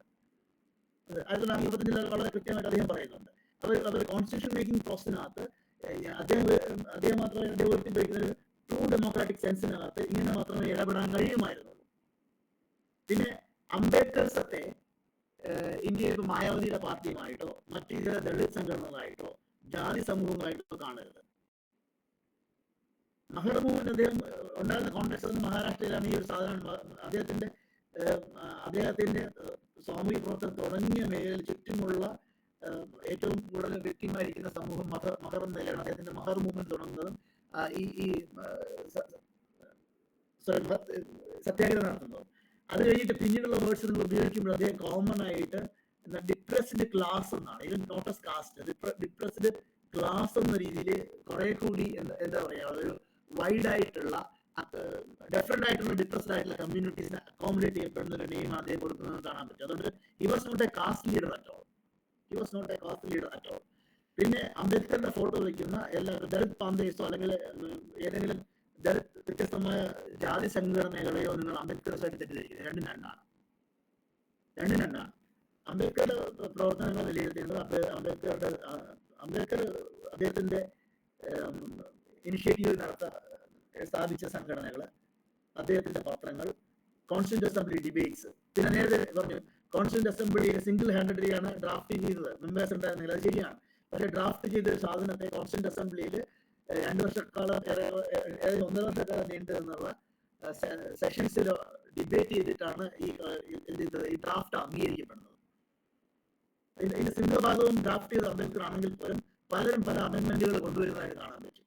അപ്പൊ ഏതാണ്ട് ഒരു 1.5 വർഷത്തെ ഒരു ലോങ് ടൈം പ്രോസസ്സിലൂടെ ഡിഫറെന്റ് സെറ്റിംഗ്സിലൂടെ ഓരോ പ്രൊവിഷനും സബ്സെക്ഷനും എടുത്ത് ചർച്ച ചെയ്യുകയും അമെന്റ്മെന്റ് കൊണ്ടുവരികയും വോട്ടിംഗ് നടത്തുകയും ചെയ്തിട്ടാണ് ഇത് ഫൈനൽ ഡ്രാഫ്റ്റ് ആക്കിയിരിക്കുന്നത്. പിന്നെ അംബേദ്കർ എന്നൊരാൾക്ക് ഓൺസ് ആൻഡ് ഫോർ ഓൾ ആയിട്ട് ഒരു സോഷ്യൽ ക്വസ്റ്റ്യൻ എന്ത് ചെയ്യാൻ പറ്റില്ല, പരിഹരിക്കാൻ പറ്റില്ല. ഒരു സോഷ്യൽ ഇഷ്യൂസും ഓൺസ് ആൻഡ് ഫോർ ഓൾ ആയിട്ട് പരിഹരിക്കാൻ പറ്റില്ല. കാരണം നമ്മൾ കൊളോണിയലിസത്തിനെതിരെ ബാറ്റിലിംഗ് നടത്തി അല്ലെ, ഇന്ത്യൻ ഫ്രീഡം സ്ട്രഗിൾ അറ്റൻഡ് ചെയ്തിട്ട് നെഹ്റുവിനെ പറയുന്നതാണ് കൊളോണിയലിസം എന്ത് ചെയ്യാം, വീണ്ടും മറ്റൊരു മാനിഫെസ്റ്റേഷൻ ഉണ്ടാകാം, ഡിഫറെന്റ് മാനിഫെസ്റ്റേഷൻ കൊളോണിയലിസം ഉണ്ടാകാറുണ്ട്. അതുകൊണ്ടാണ് അതിനെ ചെറുക്കാൻ ഉദ്ദേശിച്ചത് ഇന്ത്യയുടെ ഫോറിൻ പോളിസി ഫോം ചെയ്യുമ്പോൾ നെഹ്റു അതിനകത്ത് വളരെ കൃത്യമായിട്ട് പറയുന്നത്. ഇതുപോലെ തന്നെ ഒരു സോഷ്യൽ ഇഷ്യൂ നമ്മൾ അഡ്രസ് ചെയ്യാൻ ശ്രമിക്കുമ്പോൾ കുറേയൊക്കെ നമുക്ക് അതിന് പരിഹാരം കാണാൻ പറ്റും. പരിഹാരം കാണാതെ കിടക്കുന്ന പ്രശ്നങ്ങൾ വീണ്ടും എന്ത് ചെയ്യാം, അതൊരു ഡിഫറെന്റ് മാനിഫെസ്റ്റേഷനിൽ വരാം. ഒരിക്കൽ പരിഹരിച്ചത് തന്നെ എന്ത് ചെയ്യാൻ പറ്റും, വീണ്ടും തിരികെ വരാം. അതൊക്കെ കാരണം പരിപൂർണമായിട്ട് ഒരു സോഷ്യൽ ഇഷ്യൂവിനെ ഒന്ന് പരിഹരിച്ച് കഴിഞ്ഞാൽ അതിന് മറ്റൊരു മാനിഫെസ്റ്റേഷൻ ഉണ്ടോ, അല്ലെങ്കിൽ അതിൽ നിന്ന് പുതിയൊരു പ്രോബ്ലം വീണ്ടും ഉരുത്തിരിഞ്ഞ് വരാൻ പറ്റും. Social problems never ends. അതുകൊണ്ടാണല്ലോ നമ്മൾ സോഷ്യൽ സയൻസ് പഠിക്കുന്നത്. സോഷ്യൽ പ്രോബ്ലം ഒരിക്കലും അവസാനിക്കുന്നില്ല എന്നുള്ളത്. സോഷ്യൽ പൊളിറ്റിക്കൽ ഇഷ്യൂസ് ഒരിക്കലും അവസാനിക്കില്ല. അത് പ്രോബ്ലംസ് ഉണ്ടായിക്കൊണ്ടിരിക്കും. ചിലത് പുതിയ പ്രോബ്ലം ആയിരിക്കും, ചിലത് ഡിഫറെന്റ് മാനിഫെസ്റ്റേഷൻസ് ഉണ്ടാവാം. അതിനായിട്ട് ഒരു we do not have a panacea for social problems. Gender question എടുത്ത് നോക്കി. പണ്ട് വിദ്യാഭ്യാസത്തിനുള്ള അവകാശം ഉണ്ടായിരുന്നില്ല. സ്ത്രീകൾക്ക് വിദ്യാഭ്യാസം വിട്ടു തുടങ്ങി, അവർ വിദ്യാസമ്പന്നരായി വീട്ടിലും ഓഫീസിലും പണി ചെയ്ത് തുടങ്ങി. നമുക്ക് ഒരു മോബിലിറ്റി ഉണ്ട്. പക്ഷെ എന്താണ്, ഡൊമസ്റ്റിക് വർക്കും ഓഫീസ് വർക്കും വന്നപ്പം വർക്ക് ഇരട്ടി ആയതേ സ്ത്രീക്ക്. മനസ്സിലായില്ലേ? രണ്ട് സ്ഥലത്ത് വർക്ക് ചെയ്യുന്നുണ്ട്. അപ്പം വിദ്യാഭ്യാസം ഉണ്ട്, എംപ്ലോയ്മെന്റ് ഉണ്ട്. പക്ഷെ ഡൊമസ്റ്റിക് വർക്കും ഉണ്ട്, ഓഫീസ് വർക്കും ഉണ്ട്. ഇനി എംപ്ലോയ്ഡ് ആയിട്ടുള്ള സ്ത്രീക്ക് എല്ലാവർക്കും എക്കണോമിക് ആയിട്ടുള്ള ഫ്രീഡം ഉണ്ടോന്ന് വെച്ചില്ല. പലരുടെയും എന്ത് ചെയ്യുക, സാലറി നിയന്ത്രിക്കുന്നത് തന്നെ ഹസ്ബൻഡുമാരാണ്. അപ്പൊ ഹസ്ബൻഡ് കൊടുത്തില്ലെങ്കിൽ അതൊരു സോഷ്യൽ ടാബുമാണ്. എന്താണ്, ഭർത്താവിനെ ധിക്കരിച്ചു എന്നുള്ള ചില സാധനങ്ങളുണ്ട്. നമുക്കറിയാം, ജെൻഡറാണ്. അപ്പൊ ഫീമെയിൽ ഫ്രീഡം കിട്ടി, എഡ്യൂക്കേഷൻ കിട്ടി, ഇത്രയും വന്നിട്ട് നമുക്ക് ഇന്നും എന്താ വിമൻസ് ക്വസ്റ്റ്യൻ എന്ത് ചെയ്യാൻ പൂർണ്ണമായിട്ടും പരിഹരിച്ചിട്ടുണ്ടോ? നമുക്കില്ല. സിമിലർലി അത്രത്തോളം പ്രശ്നം നമുക്ക് ഉണ്ടാവുന്നുള്ളതാണ്. കാരണം അംബേദ്കർ ഇമാജിൻ ചെയ്യാൻ കഴിയാത്ത 56 മരിക്കുന്നുണ്ട്. ഇത് 2024 അല്ലെ? അംബേദ്കർ ഇമാജിൻ ചെയ്യാൻ പറ്റാത്ത രീതിയിലോട്ട് ലോകം മാറിക്കഴിഞ്ഞു എന്നുള്ളതാണ്. നമ്മളിപ്പോ എയുടെ കാലത്ത് സംസാരിക്കുന്നത്, ഞാനും നിങ്ങൾ സംസാരിക്കുന്ന ഇത് മാറിയിട്ട് ഭാവി എനിക്ക് നിങ്ങൾക്ക് പകരം ടീച്ചറായിട്ടുള്ള റോബർട്ടും ടീച്ചറായിട്ടുള്ള വിദ്യാർത്ഥികളും ഇരിക്കുന്ന ഒരു കാലഘട്ടത്തെ പറ്റി യുവാൽ നോവ ഹരാരി വാൺ ചെയ്യുന്നുണ്ട്. അദ്ദേഹത്തിന്റെ ഹോമോ ഡ്യൂസ് എന്ന ഗ്രന്ഥത്തിനകത്ത് യുവാൽ നോവ ഹരാരി നിങ്ങൾക്ക് അറിയാൻ പറ്റും. സാപ്പിയൻസ് എന്ന് പറഞ്ഞാൽ വളരെ വിഖ്യാതമായ ഗ്രന്ഥം എഴുതിയാണ്. അതിന്റെ അടുത്ത വോളിയാണ് ഹോമോ ഡ്യൂസ് എന്ന അദ്ദേഹത്തിന്റെ പുസ്തകമുണ്ട്. അതിനകത്ത് അദ്ദേഹം 2050 എന്ത് ചെയ്യുന്നുണ്ട്, ഇന്നത്തെ മനുഷ്യനെ റീപ്ലേസ് ചെയ്തുകൊണ്ട് റോബർട്ട് വരികയും മനുഷ്യര് യൂസ്ലെസ് ക്രീച്ചറായിട്ട് പോകുന്ന രീതിയിൽ ഒരു പ്രഡിക്ഷൻ അദ്ദേഹം നടത്തുന്നുണ്ട്. മനസ്സിലായി? അപ്പൊ പല കാരണങ്ങൾ നമുക്ക് അദ്ദേഹം ജനിച്ച കാലവും ജനിച്ചു വളർന്ന കാലവും അദ്ദേഹത്തിന്റെ കാലവും അദ്ദേഹത്തിന് പഠിക്കാൻ പറ്റി. തനിക്ക് ശേഷം വരാനിരിക്കുന്ന കാലത്തുണ്ടാകുന്ന മാറ്റങ്ങൾ പ്രെഡിക്റ്റ് ചെയ്യാൻ പറ്റണമെന്നില്ല ഒരു മനുഷ്യന്. ബട്ട് സ്റ്റിൽ ഈസ് റെലവന്റ് എന്നുള്ളതാണ്. മരിച്ച് ഇത്രയും വർഷം കഴിഞ്ഞിട്ടും എന്താണ് ഇന്ത്യൻ ഡെമോക്രസി അതിന്റെ ഏറ്റവും വലിയ ത്രെട്ട് നേരിടുന്ന ഒരു ഘട്ടം വരുമ്പോഴത്തേക്ക് എന്ത് ചെയ്യുന്നുണ്ട്, അംബേദ്കർ വീണ്ടും ലൈവ് ആയിക്കൊണ്ടിരിക്കുന്ന ഒരു കാലഘട്ടം കൂടിയാണ് എന്നുള്ളതാണ്. അപ്പോൾ അതിന് ഫർദർ എക്സ്റ്റൻഷൻ നടത്തേണ്ടത് നമ്മുടെ പണിയാണ് അല്ലേ. അംബേദ്കറിസത്തെ ഇന്ന് വർത്തമാനകാല സാഹചര്യങ്ങളിൽ അംബേദ്കറിസത്തെ എങ്ങനെ പ്രയോജനപ്പെടുത്താം എന്നുള്ളതിനെ പറ്റിയുള്ള ചിന്ത നടത്താൻ ചുമതലപ്പെട്ടവരാണ് എന്താണ് ഞാനടക്കമുള്ള നിങ്ങളടക്കമുള്ള സ്റ്റുഡൻസ് ലോ സ്റ്റുഡൻസ് ആവാം, ഹിസ്റ്ററി സ്റ്റുഡൻസ് ആവാം, സോഷ്യോളജിസ്റ്റുകളാവാം, ആന്ത്രപ്പോളജിസ്റ്റുകളാവാം, പൊളിറ്റിക്കൽ സയൻസ് സ്റ്റുഡൻസ് ആവാം. പക്ഷെ അതിനെ വർത്തമാനകാലത്തിൻ്റെ കൂടെ സമസ്യകളോടെ പരിഹരിക്കുന്ന രീതിയിൽ ഡെവലപ്പ് ചെയ്യുക എന്നുള്ള ഒരു അക്കാഡമിക് ക്വസ്റ്റ്യൻ, അക്കാഡമിക് ആയിട്ടുള്ള ഒരു പ്രവർത്തനം നടത്തേണ്ടത് നമ്മുടെ റെസ്പോൺസിബിലിറ്റിയാണ്. അദ്ദേഹം നമുക്ക് ചില ലീഡുകൾ തന്നിട്ടുണ്ട് എന്നുള്ളതാണ്. ലീഡുകൾ തന്നിട്ടുള്ളതാണ്. ഒരു മനുഷ്യസാധ്യമായ കാര്യങ്ങൾ what he can do, he did it. That is my answer to that question. Hope you are satisfied, right? Sir, satisfied, sir. But one small question still remains, sir. I once again repeat my maxim, sir. Ambedkar diagnosed the disease, but he couldn't give the correct prescription. You are right when you say that the times when in which Ambedkar lived cannot be compared to now. One second. He diagnosed correctly, but he was not able to give solution. That is your argument, right? Yes, sir. Okay. Then can you specify which solution with which you have disagreements?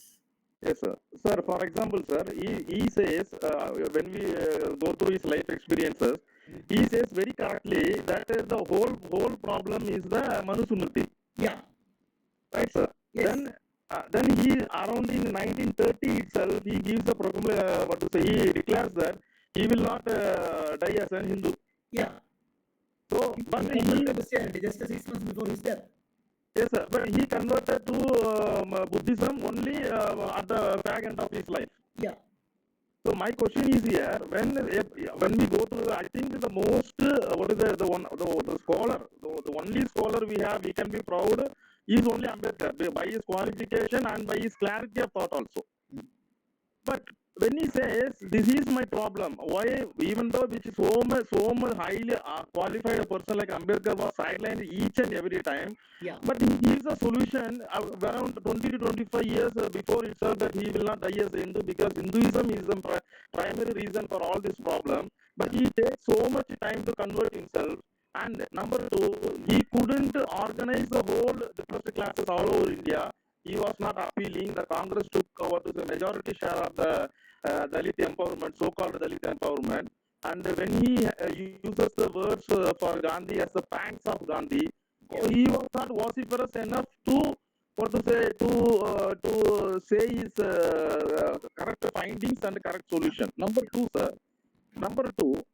When we see in South India, sir, there is a political party called Vidudalai Sirithai Katchi, sir, in Tamil Nadu. In their leader is Thirumavalavan.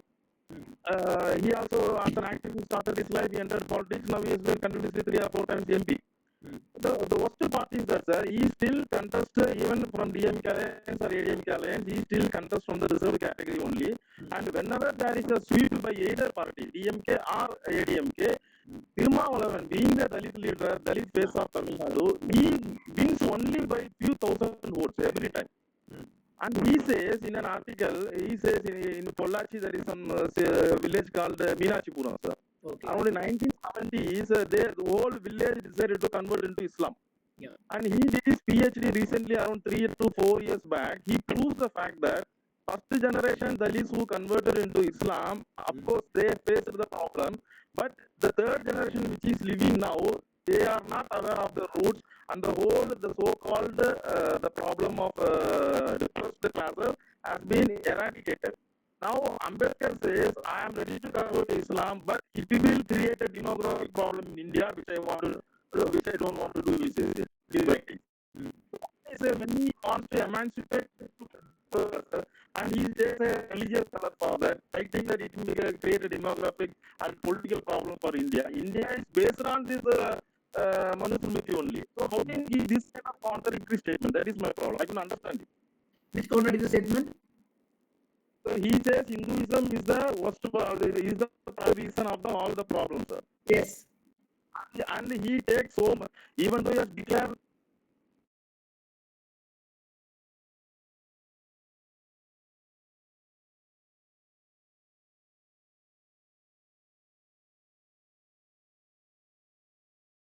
political, of course, I will not blame him because Congress took the majority share to be with the different declarator. So he couldn't prove successful. See, On the one yeah, hand, your point is clear. he is Let me ask one. Let me ask. Do you?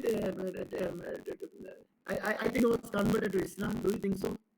sir, I will not say it will be better, sir, but the conversion to Buddhism was a wrong prescription, sir, because no one changed their name. They continued with their surname, and no social empowerment was what is achieved by this conversion. See, So how could a scholar now it's clear. See, one thing, the contradiction. One of the contradictions you identified is that why Ambedkar took 25 years to convert to Buddhism, right? That is that delay. See, Ambedkar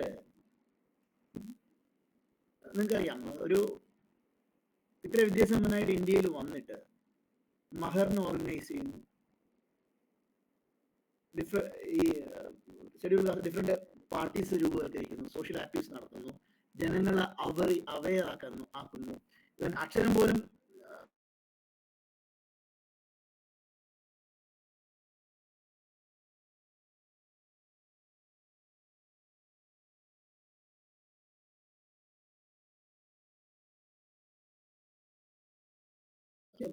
പത്രം നിർമ്മിക്കുന്നത് ഈ രീതിയിൽ ഈ constitution അസംബ്ലിയിൽ തന്നെ ബോംബെയിൽ നിർത്തുന്നു, ആദ്യമായിട്ട് നിർത്തുന്നില്ല, പിന്നെ പരാജയപ്പെടുത്തുന്നുണ്ട്, പിന്നെ ബംഗാളിലെ ലീഗിന്റെ സീറ്റിൽ നിന്ന് മത്സരിക്കുന്നുണ്ട്, പാർട്ടീഷൻ വന്നപ്പോൾ അത് പാകിസ്ഥാനിൽ പോകുന്നുണ്ട്.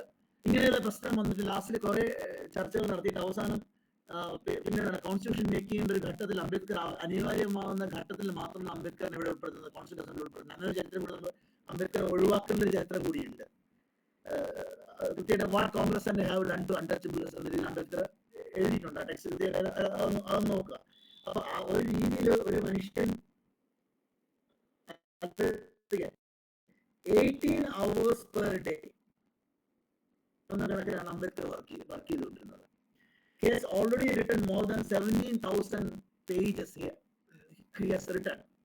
അറിയില്ല, ഇത്രയും ഗ്രന്ഥങ്ങൾ എഴുതുന്നുണ്ട്, 18 hours വർക്ക് ചെയ്യുന്നുണ്ട്, പൊളിറ്റിക്കൽ വർക്ക് നടക്കുന്നുണ്ട്. ഇതിനിടയിൽ he had to find his own എന്താണ് ബ്രെഡ് ആൻഡ് വാട്ടർ. ഇതിനിടയിൽ കേസ് പഠിക്കുന്നുണ്ട്, കോടതിയിൽ പ്രാക്ടീസ് ചെയ്യുന്നുണ്ട്, വ്യത്യസ്ത തൊഴിൽ എടുക്കുന്നുണ്ട്. പഠന കാലങ്ങളിൽ തന്നെ മക്കളിൽ ഒരാൾ മാത്രം സർവേ ചെയ്യുന്നു, ബാക്കി മക്കൾ മരിച്ചു പോകുന്നു. ഈ ഒരു രീതിയിലാണ് ഒരു മനുഷ്യന്റെ മൂവ്മെന്റ് മുന്നോട്ട് പോകുന്നത്. അപ്പൊ പിന്നെ ബുദ്ധിസത്തിന്റെ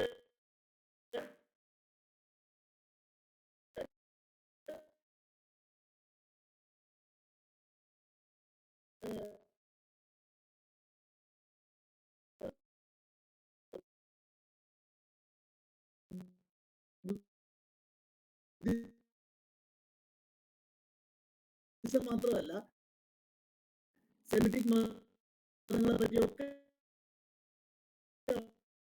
അംബേദ്കർ ആലോചിച്ചിരുന്നു.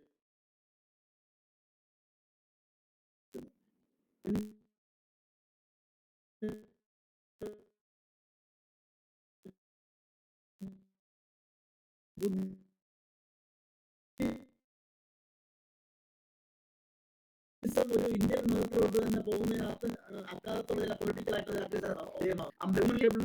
യൂട്യൂബിലുണ്ട് മനസ്സിലായി. അപ്പൊ കോൺസ്റ്റിറ്റ്യൂഷൻ എഴുതിയത് അതൊരു എക്സ്പെരിമെന്റ് ആണ്, മുൻകൂട്ടി കണ്ടു ചെയ്യാൻ പറ്റും, സോഷ്യൽ എക്സ്പെരിമെന്റ്. മനസ്സിലായില്ലേ?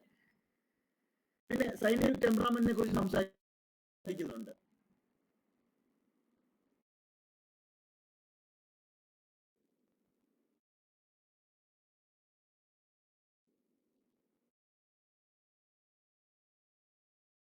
ബുദ്ധമത വർക്കേഴ്സിന്റെ മൂവ്മെന്റില് രക്തം ചോര ചിന്തിയിട്ടാണ് അമേരിക്കയിൽ 8 മണിക്കൂർ ജോലി 8 മണിക്കൂർ വിശ്രമം എന്നുള്ള ആ ഒരു സംഭവം വരുന്നത്.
പ്രാക്ടിക്കൽ സൊല്യൂഷൻസ് ഉണ്ട്, കുറെ ഐഡിയാസ് ഉണ്ട്. അത് എന്തുകൊണ്ട് ഫോളോ ചെയ്യപ്പെട്ടില്ല എന്ന് പറയുകയാണ്.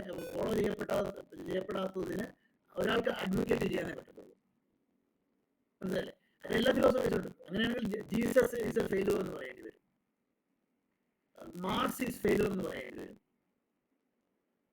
ഗാന്ധി നെഹ്റു ഒക്കെ ഫെയിലൂർ എന്ന് പറയേണ്ടി വരും. ഗാന്ധിയും നെഹ്റുവും അംബേദ്കർ ഉള്ളപ്പോൾ തന്നെയാണ് ഈ ഒരു കോണ്ടെക്സ്റ്റില് കണ്ടംപററി ഇന്ത്യയിൽ എന്താണ് ഇതിൽ നിന്ന് ഏറ്റവും കൂടുതൽ സംസാരിക്കപ്പെടുന്ന അംബേദ്കറാണ്.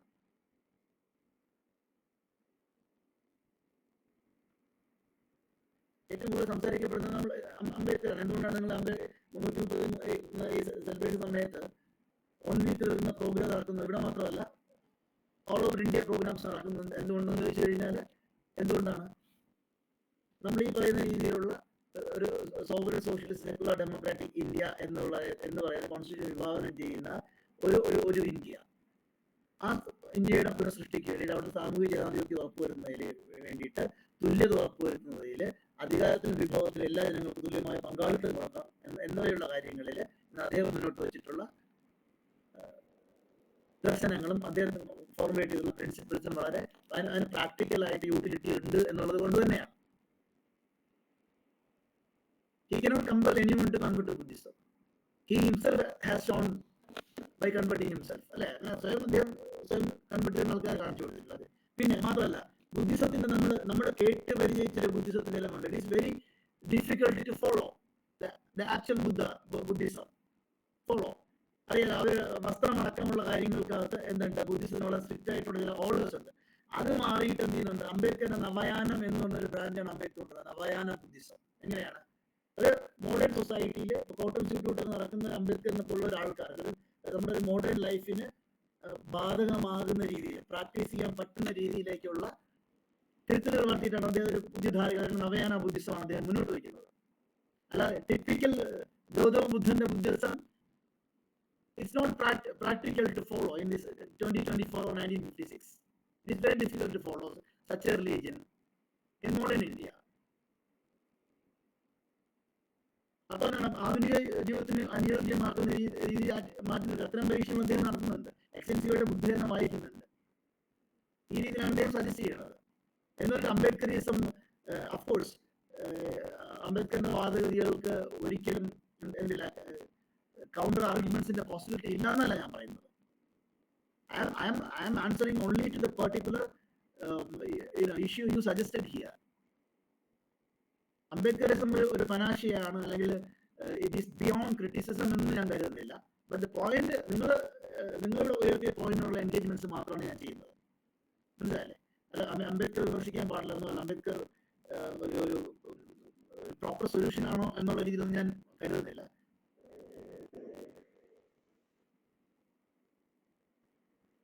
Clear? Yes, sir. To an extent, sir, you are correct, sir. Sir, I have one more doubt, sir. Can I ask, sir? Please. Sir, is there any difference between the affirmative action which is followed by our country? Is there any difference in between the states? For example, sir, recently a Gujarat case came up where a Pani Puri seller's son, who is from Uttar Pradesh, he is a migrant laborer. His father was there. That boy cleared the NEET exam. And according to his mark, he could have qualified easily for the general category. But he gave some caste name which was not available in Gujarat. And so later verification after 6 months of joining MBBS, his admission was cancelled. So he went to High Court. High Court used his inherent powers and they gave him the seat. And the division bench was constituted. The state government of Gujarat contested there. Then he lost the case there. Then now Supreme Court has stayed the decision and allowed him to continue there. Now my question is that is our affirmative action in India is different differently applied in different states? Number one. Second thing, sir, for example, in the IITs, the faculty members, especially the faculty members, I'm asking, are they recruited under reservation policy, or they have some different policies? Okay. Actually, see, the constitution principle affirmative action, I mean reservation കൊടുക്കണം എന്ന് തന്നെയാണ് പറയുന്നത്. Reservation is to be provide. പക്ഷേ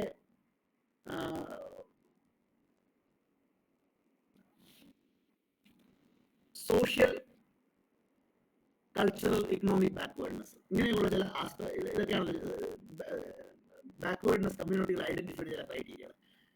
if you look at in Kerala, you can see 68 scheduled castes are there in Kerala.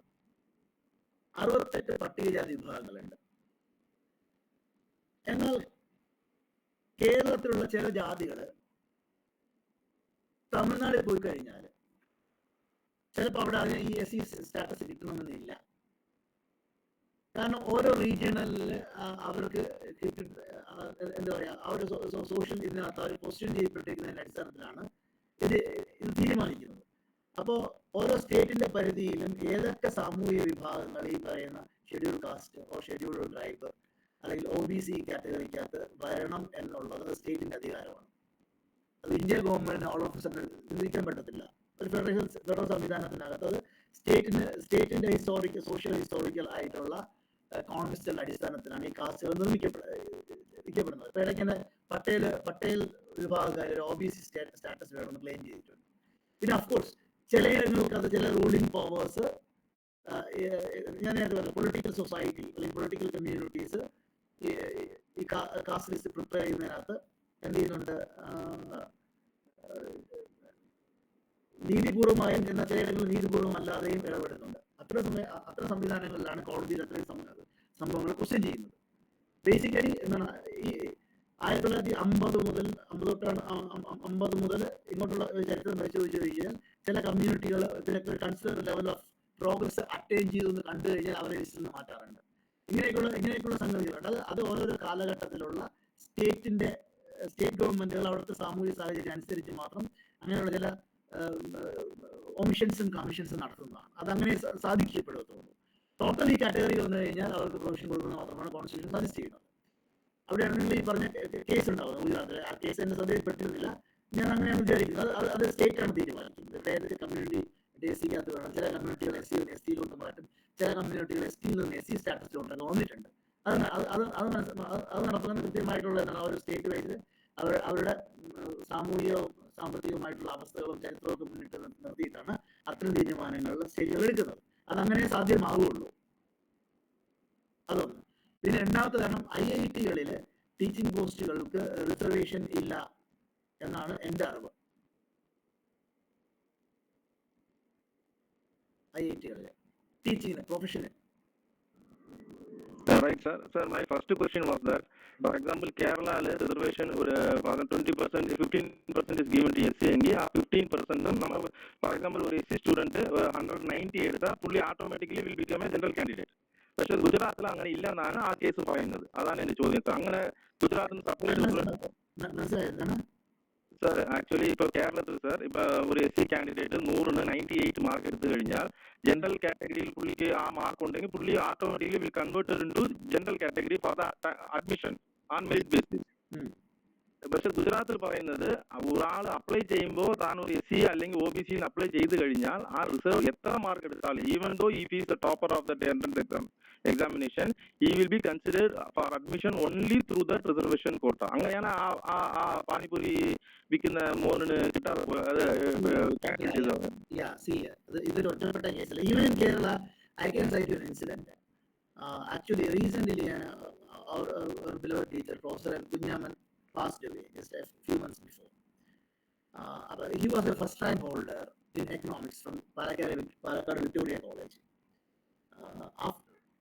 I think that he is the only one candidate who secured first rank from SC category after K.R. Narayana. SC category secured first rank in economics. First rank in economics, yeah, after K.R. Narayana. അങ്ങനെ രീതിയിൽ വളരെ celebrate ചെയ്യപ്പെട്ട ആളാണ് doctor M Kunjaman. He applied for lecture post in Kerala University in 1970s, in late 70s. It was an open post, so-called general post or open post, whatever it is. He applied and he was ranked first. But the university did not give him appointment, citing the reason that he belongs to SC community and he can give appointment only if the quota is open to SC. But even after securing first rank, he was denied appointment by the university. Then he complained in various forums, and his issues was raised even within the Kerala Legislative Assembly. But since university is an autonomous institution, the government did not interfere in it. But later on, a supernumerary post was created and appointed him in that seat. So even after getting first rank, he was not given the open post. But when it became a controversy, another post created, a supernumerary post created, and he appointed in that particular seat. That is the history of Kerala University. It is not come under state government; it's an autonomous institution. But this happened in Kerala also, in several states, in several contexts. This kind of sabotage of reservations happening.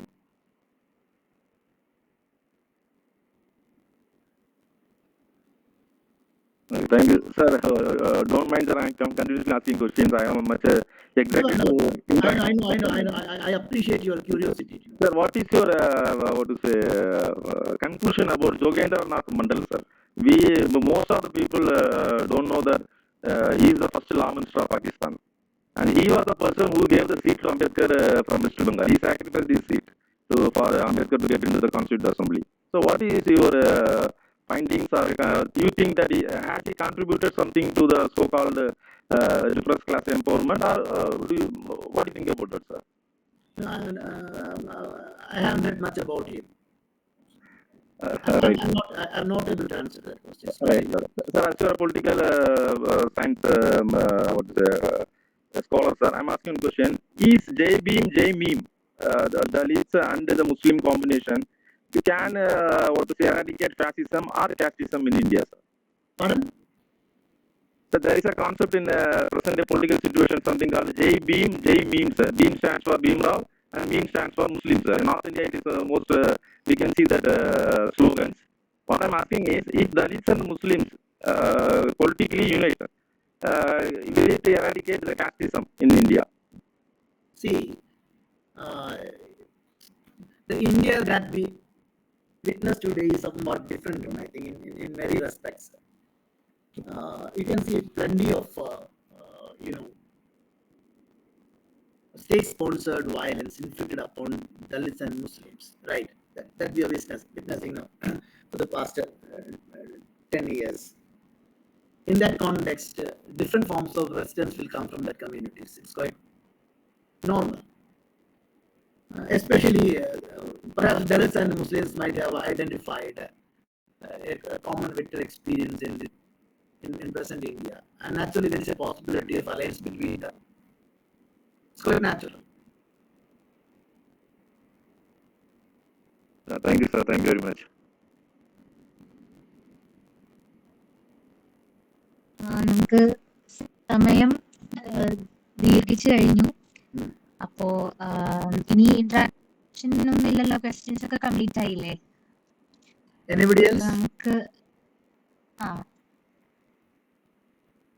I just want to comment on something that Sanjib sir said. Please. അദ്ദേഹം ചോദിച്ചു, ഇന്ത്യയില് നിലവിലെ സാഹചര്യത്തിൽ ഒരു ദളിത് വിഭാഗത്തിൽപ്പെട്ടവരും അതോടൊപ്പം തന്നെ മുസ്ലിം വിഭാഗത്തിൽപ്പെട്ടവരും തമ്മിൽ ഏതാണ്ട് ഒരേ സാമ്പത്തികവും സാമൂഹികമായ പ്രതിസന്ധികൾ നേരിടുമ്പോൾ അവരെ തമ്മിൽ ഒരു അലയൻസിന് സാധ്യമാണെന്ന്. ചിലപ്പോൾ അത് അറിയാൻ വേണ്ടിയിട്ടായിരിക്കും അദ്ദേഹം ജോഗേന്ദ്ര മണ്ഡലിനെ ഒക്കെ ഉദ്ധരിച്ചത്. എനിക്കൊരു കമന്റ് ഉള്ളത് അത് അത്ര പോസിബിൾ ആയിട്ടുള്ള ഒരു കാര്യമാണെന്ന് തോന്നുന്നില്ല.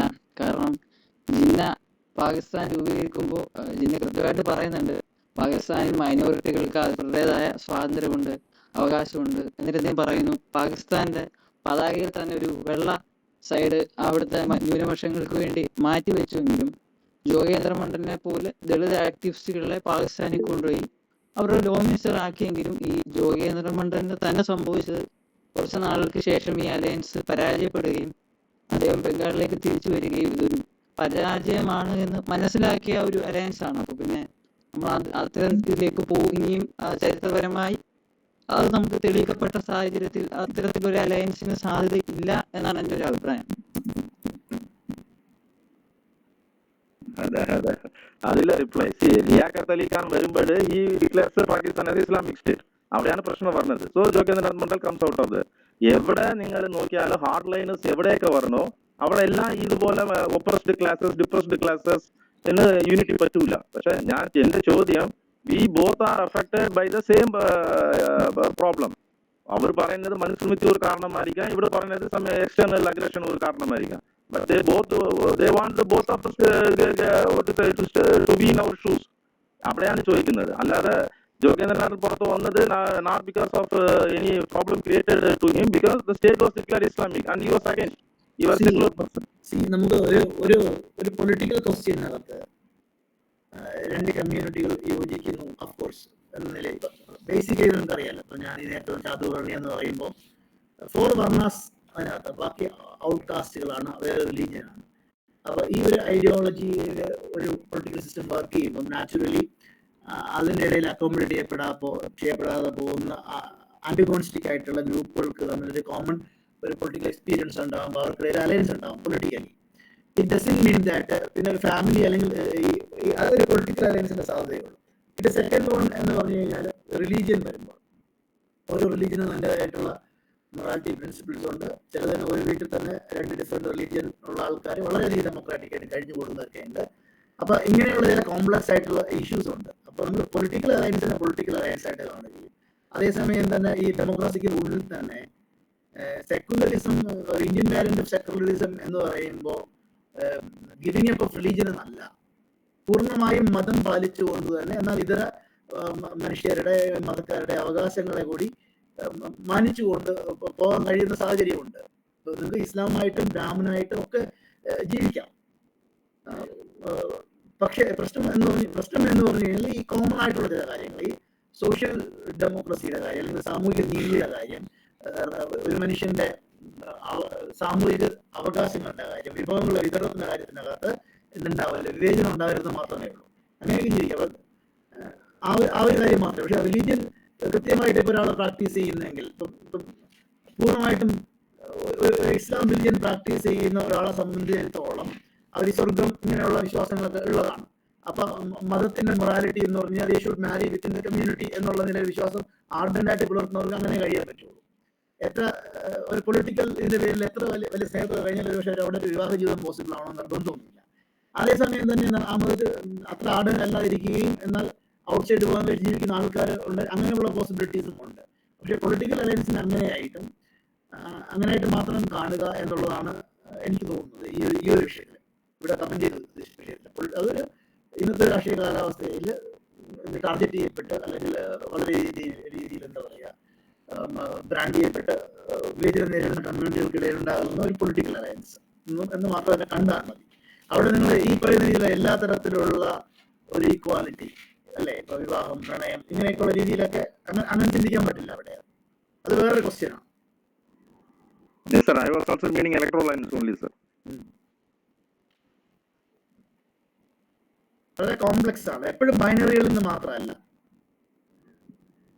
ഇപ്പം ഒരു ആഡഡ് ആയിട്ട് പോയിന്റ് പറഞ്ഞു കഴിഞ്ഞാൽ ഇപ്പം 1905 ബംഗാൾ വിഭജിക്കുന്നുണ്ട് ലോർഡ് കഴ്സൺ.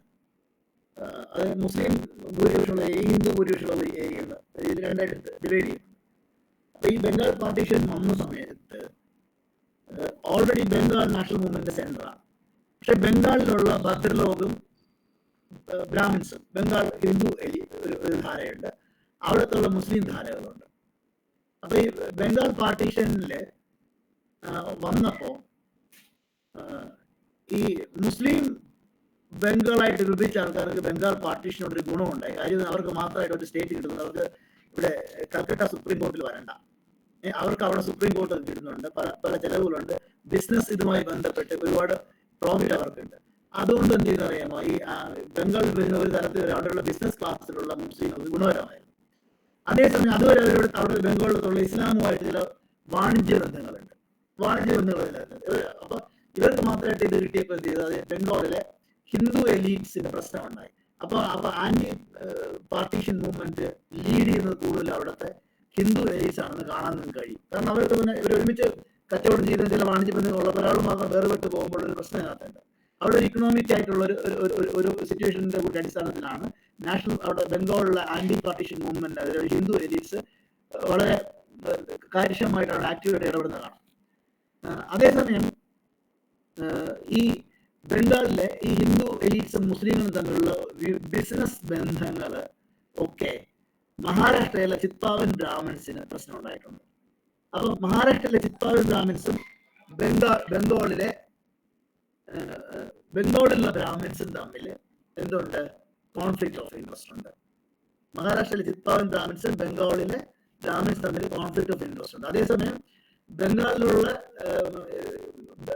ഹിന്ദു എലീറ്റും ഭദ്രലോകങ്ങളും മുസ്ലിങ്ങളും തമ്മിൽ ഈ പാർട്ടീഷനുമായി ബന്ധപ്പെട്ടുള്ള ചില പ്രശ്നങ്ങളുണ്ട്. പക്ഷെ അവർ തമ്മിൽ കൊടുക്കൽ വാങ്ങലുകളും വാണിജ്യ ബന്ധങ്ങളുള്ളതുകൊണ്ട് ഒരുപക്ഷെ ഈ ചിത്പാവൻ ബ്രാഹ്മിൺസും ബംഗാളിലെ ഹിന്ദുസും തമ്മിലുള്ള വൈരം ബംഗാൾ പാർട്ടീഷന്റെ ഫലമായിട്ടുണ്ടായ ഈ മുസ്ലിങ്ങളും ബംഗാളിലെ ഹിന്ദുക്കളും തമ്മിലുള്ള വൈരത്തെക്കാൾ കൂടുതലായിരുന്നിട്ടുണ്ട്.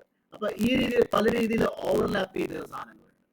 ഞാൻ തന്നെ ഇപ്പൊ ഒരു എക്സ്ട്രീം ആയിട്ടുള്ള നിങ്ങൾക്ക് വിരുദ്ധമായിട്ടുള്ള ഒരു സാമൂഹികത്തിൽപ്പെട്ട ഒരു ആക്ടിവിസ്റ്റ് ആയിരിക്കാം.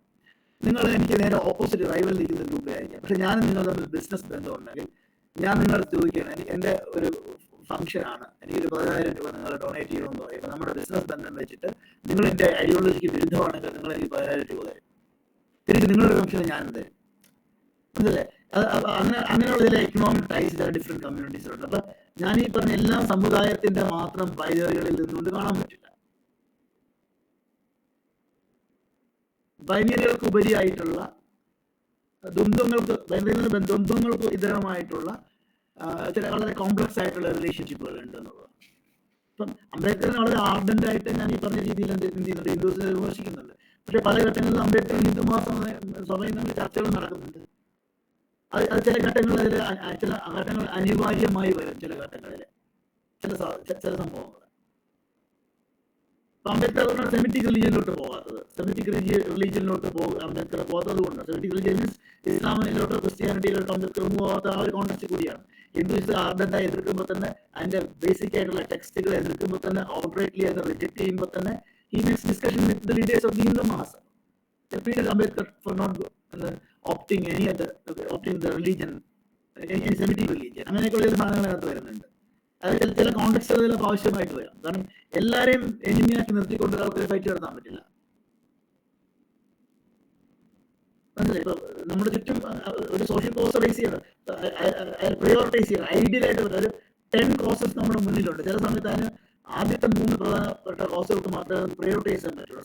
7 പ്രധാനപ്പെട്ട കോസുകൾ നമുക്ക് ഇഗ്നോർ ചെയ്യേണ്ടി വരും. 10 എടുത്ത് കഴിഞ്ഞാൽ ചിലപ്പോൾ അതവിടെ പോസിബിൾ ആവത്തില്ല. അപ്പൊ അങ്ങനെയൊക്കെയുള്ള വളരെ കോംപ്ലക്സ് ആണ് ആ സാധനങ്ങൾ. നമുക്ക് ഇന്നൊരു വാല്യൂ ജഡ്ജ്മെന്റ് നടത്താൻ നമുക്കിരുന്നു കൊണ്ട് ഒരു സോഷ്യൽ ഓഡിറ്റ് നടത്താൻ പറ്റില്ല. ബിക്കോസ് അതങ്ങനെയാണ് ഗ്രൗണ്ട് ലെവലിൽ കളിക്കുന്നത്. ആക്ച്വലി സോഷ്യൽ എക്സ്പീരിയൻസ് യാതൊരു റിസൾട്ടും അറിയാതെയുള്ള പ്രവർത്തനമാണ് അത് നടത്തിക്കൊണ്ടിരിക്കുന്നത്. റിസൾട്ടിനെ കുറിച്ച് നമുക്ക് മുൻകൂട്ടി പ്രെഡിക്റ്റ് ചെയ്യാൻ പറ്റില്ല.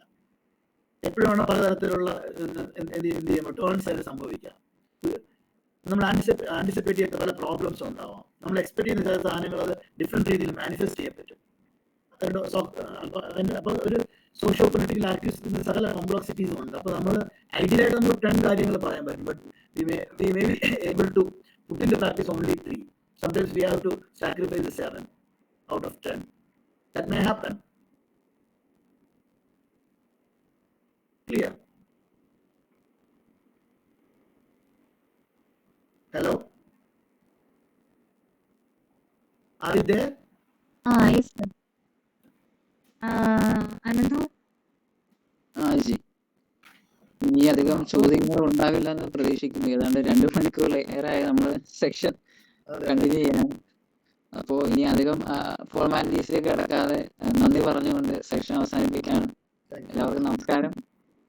ഈ സെക്ഷൻ നടത്തുന്നതിന് വേണ്ടി പിന്നിൽ പ്രവർത്തിച്ച അംബേദ്കർ പഠന സർക്കിളിന്റെ കൺവീനർ മീനാക്ഷി ചേച്ചിക്കും സൽമയ്ക്കും, അതോടൊപ്പം തന്നെ ഈ പരിപാടിയിൽ മുഖ്യാതിഥിയായി വന്ന് ഏതാണ്ട് 2 മണിക്കൂറിലധികം നമുക്ക് അറിവ് പകർന്നു തന്ന വളരെ സമകാലിക പ്രസക്തിയുള്ള ഒരു വിഷയം ഇത്ര അധികം സമയമെടുത്ത് നമ്മളിലേക്ക് എത്തിച്ച മുഖ്യാതിഥി ശ്രീ രജിത് BS സാറിനും ഈ അവസരത്തിൽ പ്രത്യേക നന്ദി പറയുകയാണ്. അതോടൊപ്പം തന്നെ ഈ പരിപാടി ആങ്കർ ചെയ്ത ഷൈമയ്ക്കും, നന്ദി പ്രസംഗം അരുളിയ ശ്രുതി ചേച്ചിക്കും, അതോടൊപ്പം തന്നെ ഈ പരിപാടി ഇന്ററാക്റ്റീവ് സെഷനായി ഇത്രയധികം വളരെ ഇൻഫോർമേറ്റീവ് ആക്കി മാറ്റിയ എല്ലാ വിദ്യാർത്ഥി സുഹൃത്തുക്കൾക്കും നന്ദി പറഞ്ഞുകൊണ്ട് ഈ സെഷനിൽ പങ്കെടുത്ത എല്ലാവർക്കും നന്ദി പറഞ്ഞുകൊണ്ട് ഞാൻ അവസാനിപ്പിക്കുന്നു. ജയ് Hind. Thank you very much. Thank you, sir. Thank you so much. Thank you, sir.